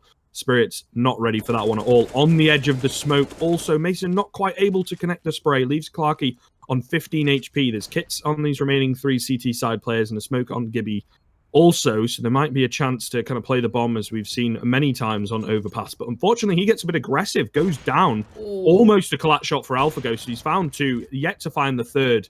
Bomb has been so far ticked here, not able to hit it, but I think he's definitely doing enough work at this point. 2 very nice shots, but he just keeps missing them after that. But at least the pressure on Fades means that he's not able to take the round in the end. And Hull finally win one back after losing a couple there and make sure, might even be able to find the gun. Fades luckily didn't go all the way down long there. So Warwick, I would imagine calling a pause here. I think my very co-caster might be able to corroborate that fact. Yep. Having some issues with ping once again with Original G. Ah, yes. Yeah. I don't know. It seems to be a bit of an issue across both these maps. Yeah, Gibby actually. 200 ping, yeah, perhaps, or you know that UK internet if they're out, especially in Warwick, kind of out in the sticks, you know. So if someone starts downloading something, it's not a good time. No, I can vouch for that one being in the sticks myself. I miss Sharpie, man. Pretty horrid. I hope they're not saying anything horrible in chat here. I have voice scale on 0, but voice enable not on 0, so any idea what they're saying? I mean, no, there's nothing going on in chat currently. It's Oof. Okay, fair enough. man's land as it stands. I think. Okay. Just gonna wait until Cool. man Original J. They're quite close to each other in the alphabet. It's okay. Don't worry about it. Yeah, exactly. Same thing. It's not stream sniping, don't worry. Well, until he sorts his ping issues out, might be going to restart his router. Who knows? Regardless, as it stands, looking at this, it's quite interesting that Hull have managed to pick up a lead at 6-2. Right. As we saw in the previous series, that it was turned the other way around, where Warwick were 5-2 up over Lancaster before this sort of timeout had occurred. But we'll see how this one affects Warwick this time round. And yeah, I'm pretty glad you not got the chat on right now.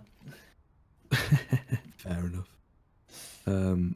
But Yeah, I think it's a good point to make, right? They seem to have hit a bit of a wall here. They win a few rounds here and there, but not able to do a hell of a lot of damage in these rounds that they're losing. You know, so therefore their economy as well is just not quite ideal. In all honesty, you know, it's not what they want. Trying to bring the scoreboard up here. Seem to be having a few issues with that. I don't quite know what my little virtual machine's doing here, unfortunately. Shadow providing that one for us. One of the sponsors that make this happen and allow us to have a bit of a bigger kind of prize at the end of this. But yeah, you take a look. Hell yeah. You take a look here. These rounds they've been winning, they managed to keep some alive, but the previous rounds to that, you know, have been somewhat dominant from the T side. Original G going to open up here after the pauses come in, however. So a good pause so far, it would seem, for Warwick as well. It might have been a technical one, but I'm sure they would have talked over some tactics. I'd have thought so. I mean, what would be the point in a tactical call-out otherwise? Regardless, we'll see what Ghost is up to. Pushes his way right the way up through bathrooms and not spotted out any opposition players just yet, but you can see in the minimap, the original G is just on this other side of this crater. Shots will come in, not able to connect, but Fade is able to take down Clarky to open up a pick as they look to rotate through towards his A bomb site. 3 players are there and ready. What will happen now? Because bomb is being planted. Original G is aware of this, but it's really rather passive, despite all 5 players being alive. And Spirit picks up 1. Rather interesting. Ooh, Fades will find Alpha Ghost as he misses a shot. He also finds a second here. The bomb plant, however, is in a bit of an odd position. Original G going to come out and find the final kill. So, despite the early advantage, I think it was quite a good retake from Warwick there. Maybe they recognize, you know, let them get the bomb down. Don't be afraid of that. And then we can just go for the retake because we've got that better utility and slightly better positioning in that case. It was a bit of an interesting bomb plant, though, to say the least. I'm not really sure where it's planted for, to be honest. I can understand they're aware of the fact that there's a load of players coming from connectors, so you don't want to plant in that default spot that forces you towards bathrooms. But then maybe pull out a plant for long and have more players playing over towards long and try and make that work. But we'll see if they're able to take this round here, Hull, or whether Warwick is going to be reset. Definitely not what they want. I think they've got a little bit of money in the coffers due to some of them surviving. All 4 of them surviving previous round as well. So it's not all bad, but they definitely want to be winning this one, stringing some rounds together, to say the least. Ghost is back on the AWP as well. So he might be able to get something done with that. Smoke's kind of raining in on the B-bomb site, but they're not really committing to anything at the moment. The boost, of course, edging forward as they do spot out Fades, but he jumps straight across. I mean, it's not as effective a boost for the T side, unfortunately. Ooh, Fades actually answers back. He says, Zakia, see you later, mate. You're not going to be taking me down. I will, in fact, take you down. Left on 6 HP as well. Not really ideal there. So 5 versus 4 as we get into the final 50 seconds for this round. Ghost going to try and find something with the AWP, perhaps, as he's edging around, playing that contact style. Does get blinded out, but so does Mason, so not really able to capitalize on that one. Bit of damage being done onto Ghost as he misses the shot. Will eventually go down as well. So 5 versus 4 make it in favor of the CT side. There is a chance it could very quickly go south, though, as Fades and Gibby find 2, and now it's all left on Spirit. He's not even able to trade one back. So 4 men surviving there as 4th round on the board now for the Warwick Stretchy Boys. As we get into round number 11. Pretty good round indeed. Yeah, not bad. Very well held from Warwick. A bit overzealous with some of the plays on whole. I mean, really, Ghost should have connected with that 1 player back using the head on the barrels. But, I mean, these things happen. An Original G picks up Ghost, who the opposition Ultra from the last round. Absolutely decimates him as he tries to push his way through. Utility being used as well to full effect in the Spirit. Now pushing his right the way up through to bathrooms. Gets over aggressive once again and denied immediately as he pushes his way through. And again, that's just left Zark. I'm not even Zach, I'm going to say. Zach in a 1 versus 5 with bomb way out in the open. This is going to be a quick and swift GG right now. well, perhaps GR, good round. Hey. Good round, good round, good Yeah, round. yeah. GR. Doesn't kind of roll off the tongue as much. Nah, but, not in the same way. I think we all know what you mean, though. Yeah, With watching this one, I don't think anyone's going to be. Well, actually, there's still quite a few rounds to go. I don't think Actually, anyone's no, going to this is Twitch chat, be probably. that guy. Oh, don't want to say anything controversial. I was a bit. There are some of the Lancaster boys in the chat, right? So, and I was talking smack about Matt using the P2K earlier. So I've got to be careful. Got to be careful, right? Why not? You just, throwing caution into the wind right now because after calling that out, you can basically say anything. I mean, maybe. Well, Wouldn't say anything. Probably not anything, but that's a bit risky. Maybe not anything. But either way, getting into this round here, 5 versus 4 very quickly, as Mason will pick up one. Reload comes in for Alpha Ghost, though. I think Fades thought he'd got that kill and kind of turned away. 3 very low HP players, however, on this T side. One grenade could really ruin it all. Clarky is the only one with any notable kind of HP. So it's a 4 versus 4, but could very quickly go in favor of the CT side. Wretch will go down. Mason will also pick up Zach. Gibby will trade back Clarky. So it's a 1 versus 3 now, as Ghost was holding this flank, having a bit of a spin around. And doesn't look too good. He's already got a kill for the round, but he's got to find 3 more. The bomb as well. Firmly in the hands of the Warwick side. And a minute to save as well is also quite a long time if they go on the hunt. So we'll see whether he goes for the save. Or... he's got to go for the save. Yeah, I think so. I think so. It makes sense. I think we found a new meta as well. Calling a timeout on round 8 or 9 seems to be where the resurgence begins. Yeah, it's been quite good, though, to be fair, from Lancaster and Warwick to utilise the timeouts so effectively. What are you doing, Ghost? Why? I don't know, mate.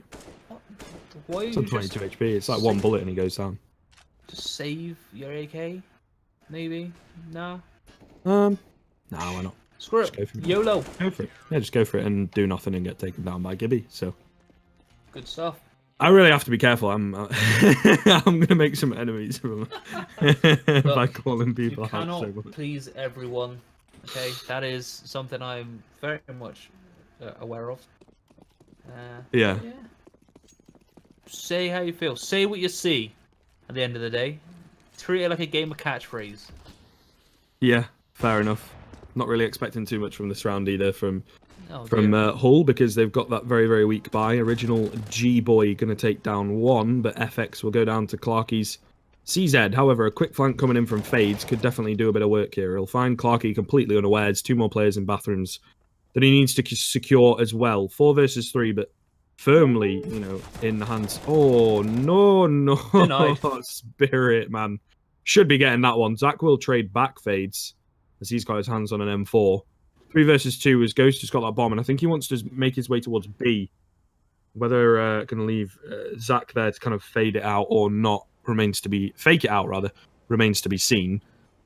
But we'll see going into the latter stages of this round. That looks like that's going to be the case. They're more... Okay, maybe not. They're going back towards A. I mean, come on, man. Like, make a decision. Either way, round number 13, 6-6. Quite a key round here as well. Going forward, in all honesty, if they're able to take this one on the Hull side, it does bode well, as they'll be able to take the lead back and have a pretty good economy going forwards. However, it's definitely against them in this case, as the hit going to come on to the A bomb site with 30 seconds remaining. Original G watching the crack, spots the leg, waits for the full body of Zach to come out, and will take him down. Now it's on Ghost, yet again in this kind of clutch situation that you wouldn't really fancy him in. Spots out Mason jumping up. Mason perhaps getting a bit over-aggressive there. Only 17 seconds remaining. No one on the flank. And he actually manages to cross to the bomb site. Ghost, I think, waiting here. He hears someone over towards Optimus. Got Original G with a clean little headshot. We'll take it. So, stretchy boys from Warwick University will eventually, finally, take the lead. Well, it's been a long time coming, to be fair. It's been quite the resurgence from themselves. 5 rounds on the trot now. Let's see how they're able to see out this first half with the last 2 remaining rounds. Well, as it stands, they want to get quite aggressive on the defensive side of things as it stands, and Burst Blood will come in. Mason will pick up that one onto Zach from inside tunnels by the looks of it, and now decided to back away. Now, waiting Hull to push up and force them to make the mistakes, but again, I have to take that back because look at Fades. Look at the position he is in. He should not be pushing up this aggressively, pushing through the smoke. Shots have been fired. Able to pick up one as he pushes through. That Spirit that gets caught unawares there. Now, the bomb back over towards Fountain. 3 players remain for the side of Hull, but as it stands, it's not going to end well because FX is in his lovely little position that he loves every single time. We are pretty sure he's not AFK this time round, but Wretch is on the other side of this wall. Spots the arm, goes for the shots, managed to get the spray down, and oh dearie me, this looks like it could very well be over very quickly, but good shots from Clarky to deny Mason the kill. Indeed, 4 versus 2 now in favour of that CT side. Again, they've got a lot of utility going forward as well. Bodes really, really well going into the rest of this half. Also, because that T-side economy, as you should be able... This virtual machine's really fighting me on trying to get the scoreboard up. As you'll be able to see, not ideal, but as I struggle with that, Clarky and Ghost able to trade 2 back here, as it will be in the 2-on-2 situation. Fades on low HP. Clarky also on low HP. Does not quite go down to that grenade there. Left on 3 HP. Not quite sure what's going on with that one, but will go down to Fades from long. So now it's all on Ghost. No armor here either. Fades is on low HP if he's able to find it. And Original G is on 100, but does have that AWP on the retake. Not really sure where to look here. They're playing really well on the CT side together and playing the bomb from this situation. A bit of a reposition from Ghost as he does not feel quite confident. And it could actually work out in his favour as Fades is not expecting him to be there. But the bomb defuse coming in, he runs out of ammo. And the defuse kit in the hands of Original G will secure it as he can't quite line it up. And that's going to be 8-6. Bit of a heartbreaking loss there for Hull. You hate to see it. You really do. They did so well to get that bomb down initially. But then just to lose out because the utility played a massive part in that. But, I mean, fair play as a whole for even getting that far in. I thought, it was never going to work out well for them. But I was proved wrong, which I quite like. Regardless, into round number 15 right before the half. Utility playing his part already as Ghost has taken a significant amount of damage off the molly, but Wretch with the opening pick onto FX. Let's see how this one will play out now because 2 players are over towards the bathrooms already, and Ghost is taken down by... fire hurts you, right? That was like 100-0 Molotov there. The grenade as well. Really rubbing salt in the wound. Oh, and the spray coming in. A lot of unlucky deaths on the side of Hull so far in this final round here of the half. I don't think Could very well be a 9-6. Okay. Well, I mean... Ghost was already weak from the first molly that flew past his face.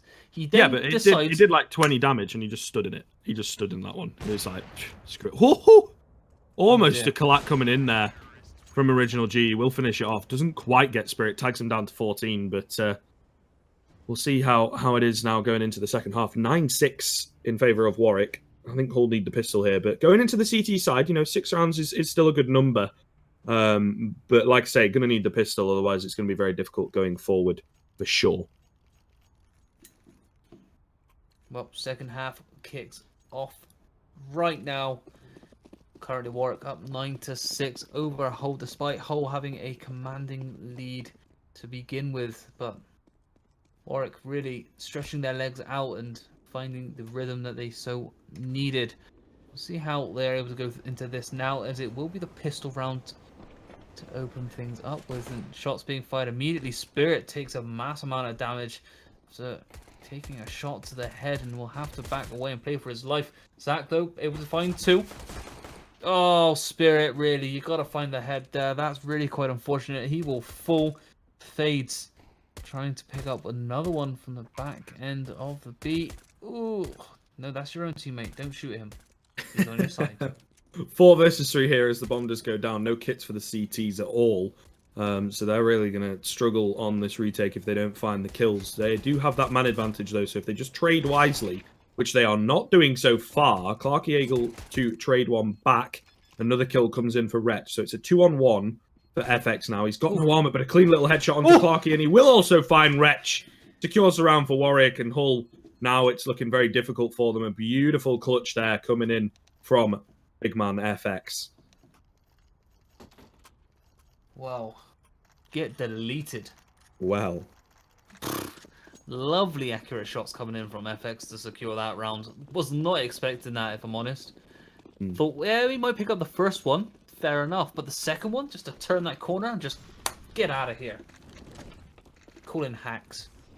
Regardless, aggressive doing push that a coming lot, in man, from like- Warwick, pushing straight onto the B bomb site. They've got full control of it. One player will fall though. He tries to get up the... Oh, FX, no. You go from one great round to whiffing every single shot this time round. But regardless, 3 versus 2. Bomb is down. Make that a 3 versus 1 as Ghost finds the head of Fades perfectly. Original G has a lot of work to do to deny the defuse. Smoke has been planted. The defuse was, well, faked as Original G gets caught, sandwiched between Hull players, and Hull will take one round back. yeah, a little bit sloppy, I think, to be honest. Clarky gets 3 in that round, and I'm not quite sure who it was. I think it might have been Fades and Gibby getting a bit too aggressive on short. You know, they spot out that one player, and then just kind of the thirst for blood, it would seem, just rush straight past sandbags. No one checks it. Allows Clarky to pick up 2, and he also gets a third, like you say. FX kind of whiffing the spray a little bit, and I think from that point forward, so long as they traded effectively, it was heavily in favor of the CTs in that case. But you know, winning a round back is now going to force Warwick onto a bit of a soft eco. They'll be able to buy up in the next one, I would imagine, with the Seco coming through. But some Deagles here looking to do a bit of economic damage, of course, you know, keep that pressure on and whatnot. But the economy of the CT side, off the back of, you know, not spending their full amount of money in that round, should be looking good as well. They've got 2 UMPs, 2 MAC-10s, which they secured last round, and a fair amount of utility. So there should be an 8th on the board here. And if they're able to take the next one, it really does look good to even up that scoreline. Nice little boost from Zach to pick up Original G over towards Connector. Will drop down as well. Takes very little damage for his trouble. Second kill coming in for Wretch. But now the Deagle of Mason finds the head of Wretch, jumping back from short after getting that kill. And it might just be enough pressure for the T side here to possibly get the bomb down if they're able to get another kill before the rotates come in. But they've slowed it down, so it does look rather difficult to be able to do that, unfortunately. And there's some rather low HP players on this T side and no armor, so they should, in theory, get ripped apart. But Mason going to find the head of Clarky. Now he's got another one to find over towards the pit area, but it will be FX to do so. So a 3 versus 2 now in favor of Warwick. Going to get that bomb down. Again, no utility, no armor for these players. A nice clean headshot for Ghost there in the end. 2-on-2 now. A kit in the hands of Spirits, definitely doable for the CT side here. However, he's going to get heavily tagged up by Mason, so it's all on Ghost. He knows where one player is playing from. We'll find him. The bomb's so far gone at this point in time as well. Going to try and tap it out. Only got about 20 seconds here, I would have thought. Going to go for the hold as well, which I think might just work out. Gibby getting a little bit nervous, I believe. I think they're in that situation. If he peeks and it's a fake, he's going to get taken down anyway. So just going to be happy with that one. He's also on 9 kills. Well, I would say the lowest fragging player, but he's not on the server, on his team, for sure. But, yeah, not a bad round from Warwick. Hull able to take it. They lose 4 players in the process, which means they've got slightly weaker weaponry in this round. And getting that bomb down allows the T side to pull out the AWP as well in the hands of Original G. Absolutely. Well, we'll see how this one plays out now, because aggressive push coming in from that man FaZe, who pushes his way up and takes out the head of Clarky, caught unawares. As really, you don't expect someone to get that aggressive unless they do go for a bomb site push. But regardless, he has fallen. That's given them the numbers advantage they needed. Look, there's back-to-back coming in. He has taken him out. Zach, though, counteracting FaZe aggression to take him down in the end of things, and now tying things up at 4 man apiece on either side. And look at this push from Spirit. He's pushed up into the top of the restrooms here. You can see on your minimap as well, you've got Gibby and Original G pushed up really quite high into restrooms as well. The first will fall, that will be Ghost. Spirit then gets traded out by Gibby, but Gibby takes a mass amount of damage from the molly there. So shots coming in from left, right, and center, but nothing really connecting just yet. This will be very difficult for Warwick to push their way onto this site now, due to the fact that Gibby has taken a lot of damage. 3-on-3 kits in the hands of two of these players on the CT side. A little bit of utility, but not really enough to deny a push coming in. So it's going to come down to Ghost, I believe, here. As there's only 20 seconds remaining. So it is going to be the A bomb site. Gibby swapping out that AWP, picks it up. Ghost not able to pick up the kill. Mason will take him down. So 3-on-2. And both the CTs here are on the rotate. Flank coming in from Zach could be huge, but remains to be seen. Not very much time, though. Got to get that bomb down. Zach here could go massive, but unfortunately, his timing does not quite work out in his favor. Mason will take him down. Some pretty low HP players on this T side. Does make it doable for Wretch, but he's going to be spotted out. Takes down FX, who was the only player on full HP, but Gibby makes sure to trade it and win the round out for Warwick. So they finally win one back. Their economy is not so strong, and losing 3 players in that round means that, you know, they'll be able to drop a few guns across, I think, but not going to be in the ideal situation going forward here. Original G seems to be AFK. Quite sure what's going on with that one. He does have the AWP in hand. Hopefully he gets back in time to buy up some armor. A force, I think, coming in from the CT side here. Ghost is able to afford an AWP and do good work with it to take down FX. Original G still AFK here. Ooh, just comes back in the nick of time. Not got armor, though. Has neglected to pick that one up. He would have been able to buy, I think it's 1:35 where the buy time ends. So that could come back to haunt them. Well, it's a bold move, Cotton. Let's see how it works out for them. Maybe it's a part of his plan all along. Who knows? Again, slow, passive, methodical push coming in from Warwick. Don't want to get too overzealous just yet. They will hold their time. Just looking on board with Ghost then, who might have been able to spot one over the top of this, but not able to just yet.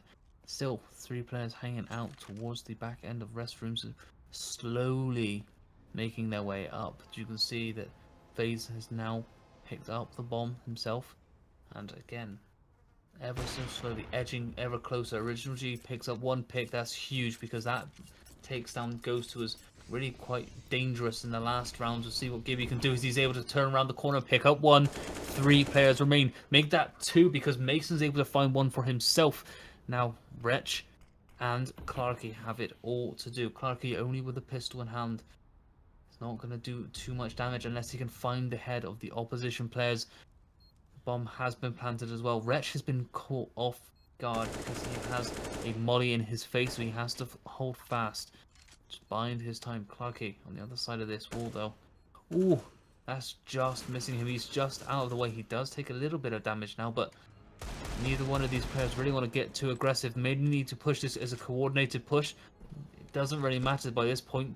Bomb is going to go off, and that will be the round to Warwick. Yeah, 12-8 there in the end, and unfortunately you don't expect Hull to be taking that one off the back of the force. You know, they don't have the best weaponry. Yeah. Did get the opening pick on Ghost, but not able to read into which bomb site it's going to be, and of course playing the retake there with no utility at all, pretty much impossible, I think, bar some kind of hero play. So a little bit of economic damage done again, but they're going to have to save here. You know, it's going to be 13-8 probably. Unless that P90 of Wretch can go absolutely massive. Running through the Molotov, Ghost's going to go down to 36 HP. I think he's been hurt here as well. So they're going to be able to take him down. So trying to pull out the hero play, but not going to work out, unfortunately. But it's kind of in these rounds where you pull out the risky plays and hope for the best. You've got Wretch in this corner up on short. If they walk past him and neglect to check him, there's definitely a chance he could pick up quite a few kills. He will go down to the AWP, however, so that's a bit of a shame, I suppose. 5 versus 3 now in favour of Warwick, and I think due to their superior weaponry, should easily be a 13th on the board here. Spirit walks directly into Gibby, who punishes him by ripping his head off. 2 players are remaining, for the side of Hull, on the defensive side of things, and I think Warwick, going to go for a B bomb site push instead. They've got 1 player holding fast up around connector, watching over just in case they decide to flank their way through. And will be Mason with the AK in hand. Just, again, playing it slow. They don't need to rush. They've got 40 seconds. Plenty of time to get towards this B bomb site. And they will do so right now. Yeah, given the respect as well, you know, not kind of just rushing straight in, still pulling out somewhat of an execute. Should be pointed out as well. You might have spotted there on the stream the big man Original G. on this Warwick side has got himself 22 kills and only 8 deaths, so a pretty nice scoreline coming up from him. He was also kind of the danger man. Yeah, a little round of applause. Was quite the danger man as well up against Lancaster, but not able to secure it in the end, unfortunately. Has to be said, in a sense, he was out-AWPing Tobbs, which is something that we've not seen very often at all in the NUEL. Tobbs still did put up some very, very good numbers, right? But tending to stick more on the rifle rather than the AWP. It was Enigma taking that one, but either way, that's not this game. Just, singing the praises of Original G being playing quite well this evening, it would seem. Yeah, absolutely. Regardless, easy round there for Warwick. Hull looking to try and claw their way back into this. Warwick only 3 rounds away from taking the win this evening. Fades Molly over the top, trying to catch any of the Hull players who are playing aggressively off guard, but not able to do so just yet. It will be that man, Zach, who pushes right the way up into water, does get denied by the headshot of Fades. However, Original G is able to answer back and take out Zach quite comfortably with the AWP in hand. 4 players on either side remain, and Hull retreat back to the back of their bomb sites in order to get a bit more lines of sight in case they get pushed aggressively. Indeed, I mean, it's a smart way to play. I'm not quite sure what it is with the P90s. Wretch had one a few rounds ago. Zach has one this round, so it seems to be favoured by the Hull side. I suppose when they're quite a few rounds down like this, got to pull anything out of the bag, I guess. But P90 is not really ideal, to be honest. I like the P90. Not as bad as the P2K. I like the P90. I've got a nice Trigon skin for it. It looks well cool. Spicy. Yeah. I hope that's That's too about expensive. as it goes, because to be fair, I suck with any sort of weapon. Have some P90. confidence. What you need to do, right? Listen. Look. Download yourself aimbots, and then you'll get good from that. Trust me, and do a bit of DMing as well. You'll get good. Yeah. Maybe there are how some all players. the pros do it. Pretty much, to be fair. Not gonna lie. Nice little spray down coming in from either side here. Of course, that initial pick though from Zach does bode well. The bomb will go down. There's a 3 versus 2 in favour of the CT side. Some reasonably low HP, so definitely a chance for Gibby, especially with that AK, to get something done here. Depends on his effective positioning. A really good position here over towards Pit. Ghost just going to walk out, not expecting it at all. Gibby with a little bit of a whiffed spray there, but will in fact win it out. So 2 versus 1 now for Spirit. Gibby left on 25 HP. Original G playing up close and personal with the shotgun AWP. Will run past, but unfortunately Gibby is there to make sure that his teammate will be safe. So a nice little round from him on the post-plant situation. And I think he's been doing quite well in terms of that for Warwick. Going to be 14-8 now to Warwick. Looks good for them. Maybe, they're going to take the win here. It's going to be a pretty poor buy as well from the Hull side, playing for overtime. They are struggling to win rounds on a strong buy, so it's quite smart from them. Why would you think you're going to win on a force? You can't risk it when it's this close and all to play for. Well, Mason down in tunnels, just shooting at the B sign there, and in all fairness, actually, unbeknownst to him, he's actually held off 3 players from the side of Hull by doing so. Just by causing a bit of havoc. He sees 3 ahead of him, managed to pick up 2, however the 3rd will fall. Will be Ghost with the pick. He does take a bit of damage from a nade, but does pick up an AK for himself. He's able to pick up Gibby with a headshot, though, off of that one. So, nice stuff from him. I'll take this back down to a 2. Make that a 3 versus 2. Shots are fired once again. It will be that man, Zach, trying to push his way up through bathrooms. Again, aggressive, doing the damage. Indeed, 3 versus 2, so there's a chance they could maybe take this one. He's also got a kit in hand, does Ghost. He's going to have to pop off, and he is here on this B-bomb site, ready for the push to come in. Drops the bomb in FX. Found 3, needs to find 2 more. Original G is unaware of the flank coming in. I think the rotate's going to come in now as well from Zach, but Fades is behind him. He wanted to go for the knife, but can't quite get the angle on it. Now, though, I think Ghost is going to be aware of the fact that both players are kind of surrounding him. Not ready for original G with the AWP, though, as he finds the shot. So unfortunate Ghost is not able to take it. And it's 15-8 now, and it's really make or break time for the A-Hulls side. They're going to have a reasonably strong buy here. Double AWP setup as well, something that we've not seen from them in the past. But it goes without saying, obviously, they need to win every single round here. But now they have this added pressure of they need to win every round, but in a decisive manner. Because if their economy isn't strong enough to keep pulling out these strong buys going forward, it's going to become harder and harder to get it to overtime. Not a good opener either as Mason takes down Ghost. Yeah, that's not going to work out well. FX are able to take out Spirit as well, so down to just 3 players. Will be one pushing up onto Fades any second. He has heard the footsteps. Surely he's able to turn around and just destroy him. Wretch, though, they're able to take out Mason. Lack of communication there from Fades, possibly to let him know that he was just there. But shots have come in. Blood has been spilt. Let's see what they're able to do as Wretch still hanging around on this B site, still very much unaware that Fades is still hidden in the corner of construction. But regardless, it looks like they're pushing towards an A bomb site. We have Clarky with the M4A4 at hand as well, along with that man Zach. See what is able to go down. There's a slow push pushed up here from FX with the AK. Maybe, just maybe, might be able to catch Clarky off guard.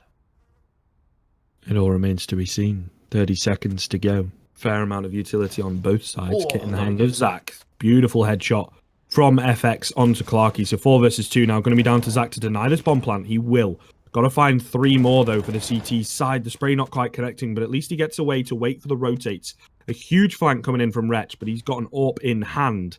So it's a little bit more difficult, perhaps. The bomb is going to go down here. Like I say, that flank coming in. Zach going to go down, but now it's on Wretch. He finds one. He's got his hands on a kit. There's low HP on FX as well. But the AWP on the retake can be difficult. He's really going to have to connect the shots to keep his team in it here. Whiffs that one. Gets a bit frustrated, it would seem. Flash comes in as well, trying to go for the wallbang. But the bomb is ticking away. And there's a player that he still is unaware of the position of. That is Fades immediately to his right here. Playing from Dumpster, though. FX going to come out. Not able to connect the shots. Not checking the angle either. Almost hits the flick. But unfortunately, Wretch will not be able to connect. That's going to be 16-8 for Warwick Stretchy Boys. So a much better showing on Overpass there in the end. Absolutely. Such good Counter-Strike being played by Warwick. And really, what was impressive was that they managed to win basically 13 rounds by only dropping 2, I think, after that timeout. Yeah, I think people would have spotted there on the a large string of rounds. Whether it's 13, I can't quite work out with this short amount of time, unfortunately. But yeah, they essentially were very dominant towards the kind of second half almost of that game, if that makes sense. Second half of rounds played.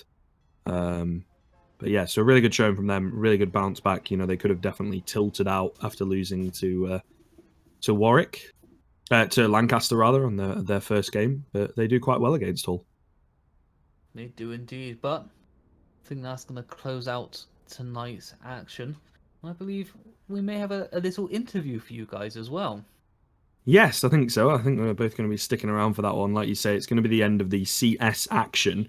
But for those of you interested in keeping up with the scene, I do believe we're going to have Tobbs in, who is the AWPer star player, I believe MVP of last season as well, from the Lancaster side, as of course they won their first game and then they don't have to play anything, which I suppose is lucky or unlucky for them, depending on how they see it. But either way, we're not going to be too long. Do be sure to stick around for that because it should be awfully interesting. Got a few questions and whatnot lined up for him. So not going to be too long. Like I say, we'll be back with you momentarily with a quick interview from Big Man Tobbs. See you soon.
Right, hello everybody, welcome back. We're going to be getting into a little bit of an interview here, as promised. We've got Tobbs from Lancaster University, the Lancaster Bombers, as they are known, just coming off of a victory in the first game. We did cover it 16-12 on Overpass. So I suppose first question to be asked here, my good friend, how are you doing after that? I'm good, thanks. Thanks for having me on. The game was pretty decent. It's a bit of a slow start, but it's a pretty decent game. People coming in a bit cold after a cold day at university, so That's true. It's been snowing all over the country, hasn't it? yeah. Not not good There's stuff not at a lot of all. snow down here, so I'm good. Nice They for don't some, get I snow down suppose. south. Yeah, Yeah, puts a but bit of a spanner of the I'm in works nowhere. for the rest of us. Not gonna lie, but yeah, not too bad. Anyway, so into kind of the questioning and stuff towards you. I mean, you guys top seed this season. You know, of course, being the victors in last season. What in the kind of downtime in between, you know, over Christmas, what kind of improvements did you look to make as a team going into the spring season? As a team over Christmas, I mean, honestly, not very much. Not very much happened over Christmas. I mean, there's a lot of our practice happens either individually or as in like small groups. It's very difficult to get like everyone on at the same time. Oh, Oh, think I lost think you. I'm good. Maybe. yeah, you're back. I don't know what that was. You just sort of I dropped don't out for a second there. Myself, Reese, Experilis, and Enigma all play on a separate team together, like outside of Oh, okay. university. So that sort of keeps us like practiced as that three core, and then I play with Gabriel and QPC as sort of like in pugs and stuff, and oftentimes we go into like servers and I'll show them things that we've done as a team in our other team, if that makes sense. So I'll Okay. keep them up to speed so we can reuse a lot of the same stuff.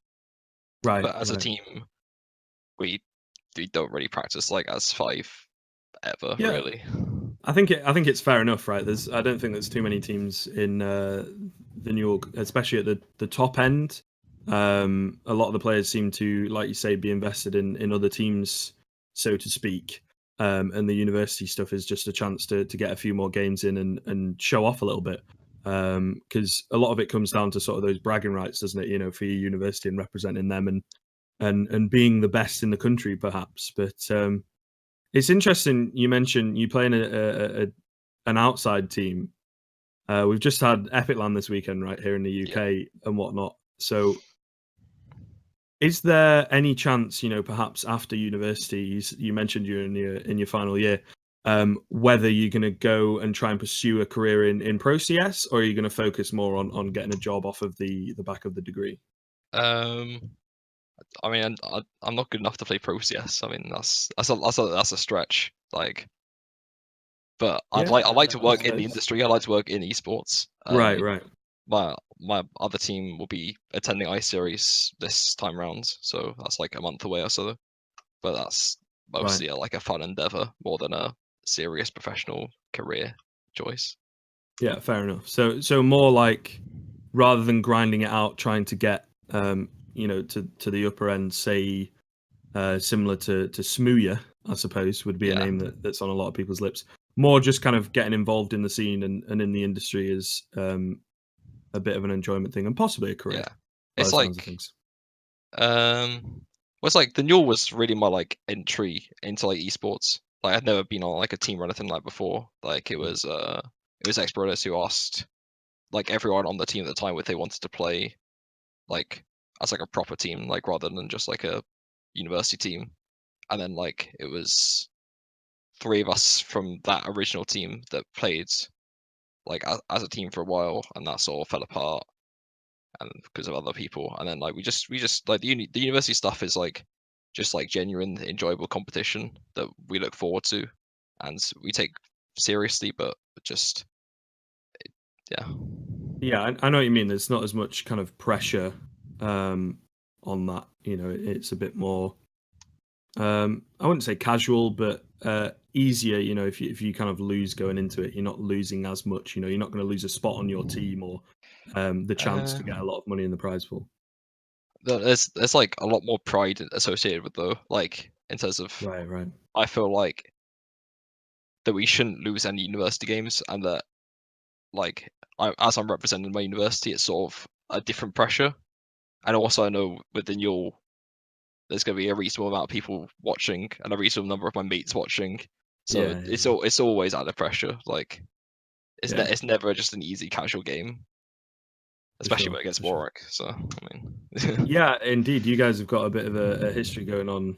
There was the King of the North recently, the qualifier for that. You played off against each Yeah. other, and then in the final of Frag Sock a few months ago as well. Yeah. We were reliably informed, so did well, I suppose. And we talk about as well a little bit before the importance of the pause coming in. Right, Chris really picked up on that one earlier in the game, and how you were a few rounds down. I think it was 7-2. Then you called a pause in, and then all of a sudden you make this comeback on the T side, and Yeah. it looks really good going into CT. So what kind of things do you talk about when that pause comes in? Honestly, it's like I think it's 5-2 down, and we take a pause, and Right. they won pistol, they won first gun rounds, and we traded 2-2 in gun rounds, I think, and lost to Mikos. And honestly, like just this at that point, the spirit in the team just like wasn't good. Like there wasn't a good level of like communication across the board, but just like people came into the game with just not the good attitudes that we win with, like the kind of like energetic, joking, banterous, but also like taking everything very seriously attitude. And it wasn't myself; it was ex-Brodus Reese, who's sort of more like the captain and like emotional leader of the team that sort of just like said, "All right, we actually like pull our socks up, get back in this game. We're doing fine. We can win this. We're better than them. Go." Yeah.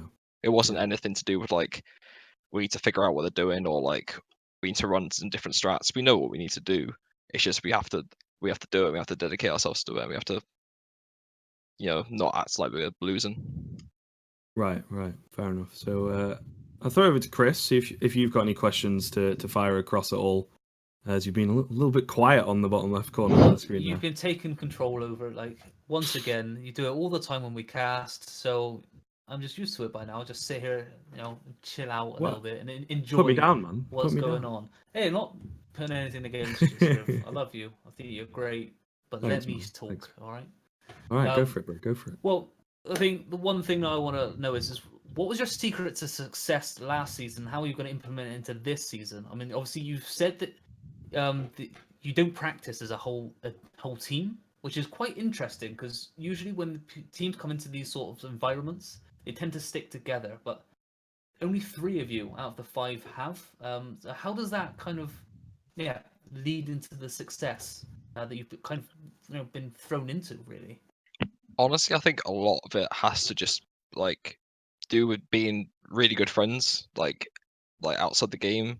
And we were sort of put together as like a ragtag bunch of people. Like we all filled in the same Google Docs form in 2016, asking for our matchmaking rank and our Steam profile. We all got chat together, and we sort of just like we all got on really well. We meet up fairly regularly, like to go have lunch or dinner or like go to the cinema and just like it's just building sort of like a level of trust for your teammates and also instilling the basic principles of Counter-Strike in each other.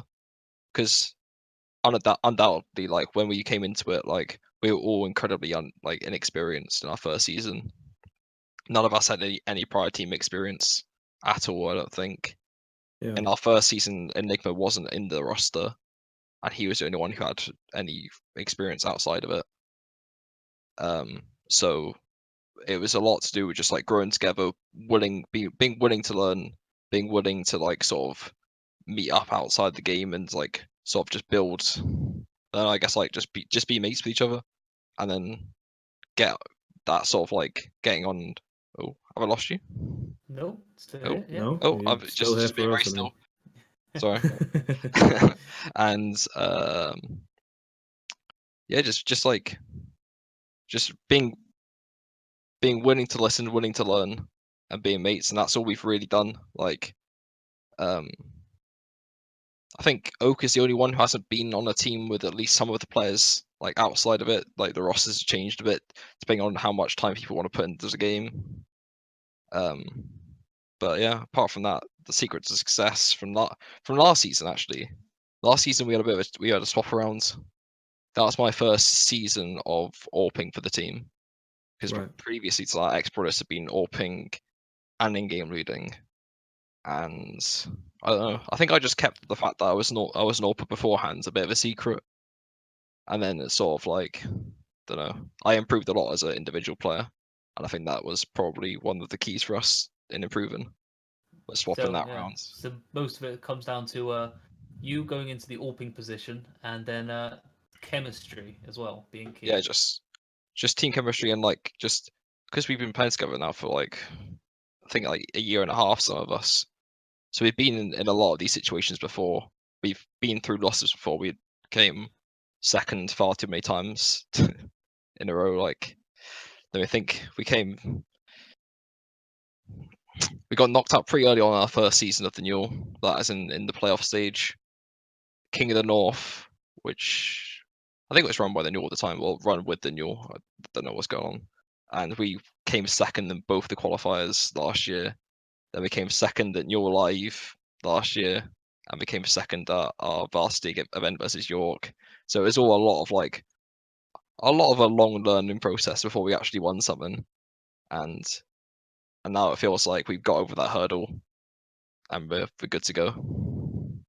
Yeah, Fair well, it certainly worked out. I mean, you've been playing fantastic all last season, and certainly going into this season as well. Certainly one of the favourites. And obviously Warwick being very close on your heels with that one, but as things have turned out with today's turn of events, it was again a fantastic match to watch. And really, I mean, for myself, coming into Counter Strike I'd say quite late, very late.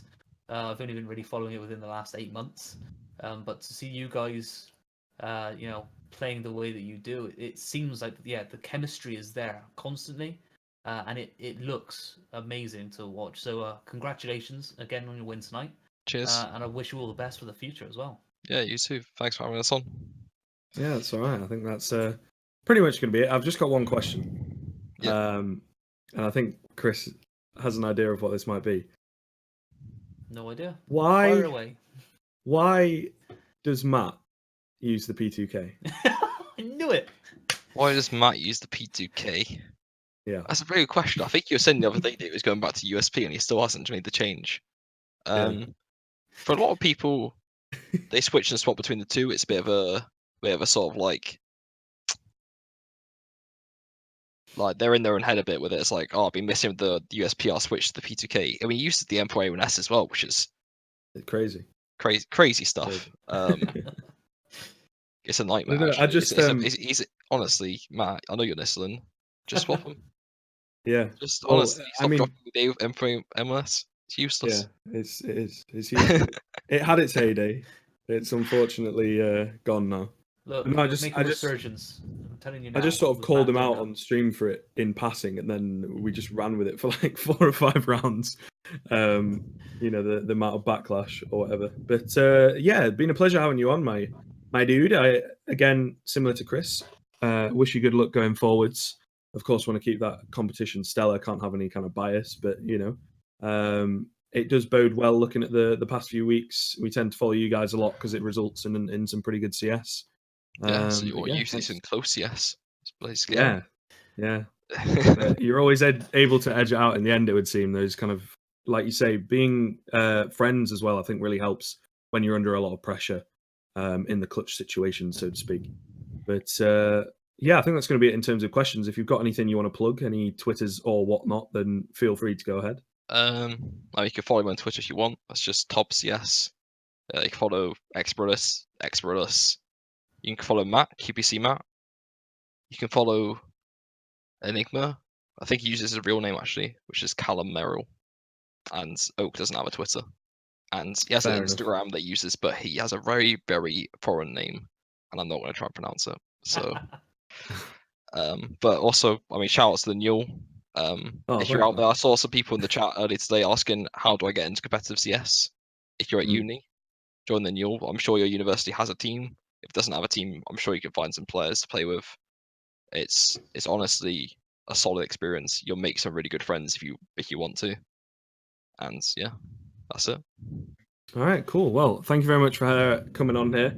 That's going to be it for everything, I believe. I suppose, like picking up on what Tob said there, do be sure follow the NUEL and whatnot. Check the website out if you're into the competitive CS or want to get into the competitive CS here in the UK. Be sure to follow myself as well on Twitter at Scribcasts. And also, I believe it's just Chris Stealth, or is it underscore? You got a Chris, and then you got an underscore stealth. Because There we go. somebody's There we taken go. Chris stealth, and I need to get it back. God damn it! Yeah, someone's taken Scriv as well. It's just some bot that does like nothing. It's a bit annoying, but You don't got quite have that. the influence to tell Twitter to get rid of it. Anyway, Not yet. Enough plugging from us. Brilliant to have you on, Tobbs. Thanks very much for joining us, and that's going to be it for this week. Do be sure to tune in next week at about 7:15 for, I believe, our first round of the playoffs. So it should be really, really interesting. Thanks very much again, guys, for joining us, and we'll see you soon. Adios.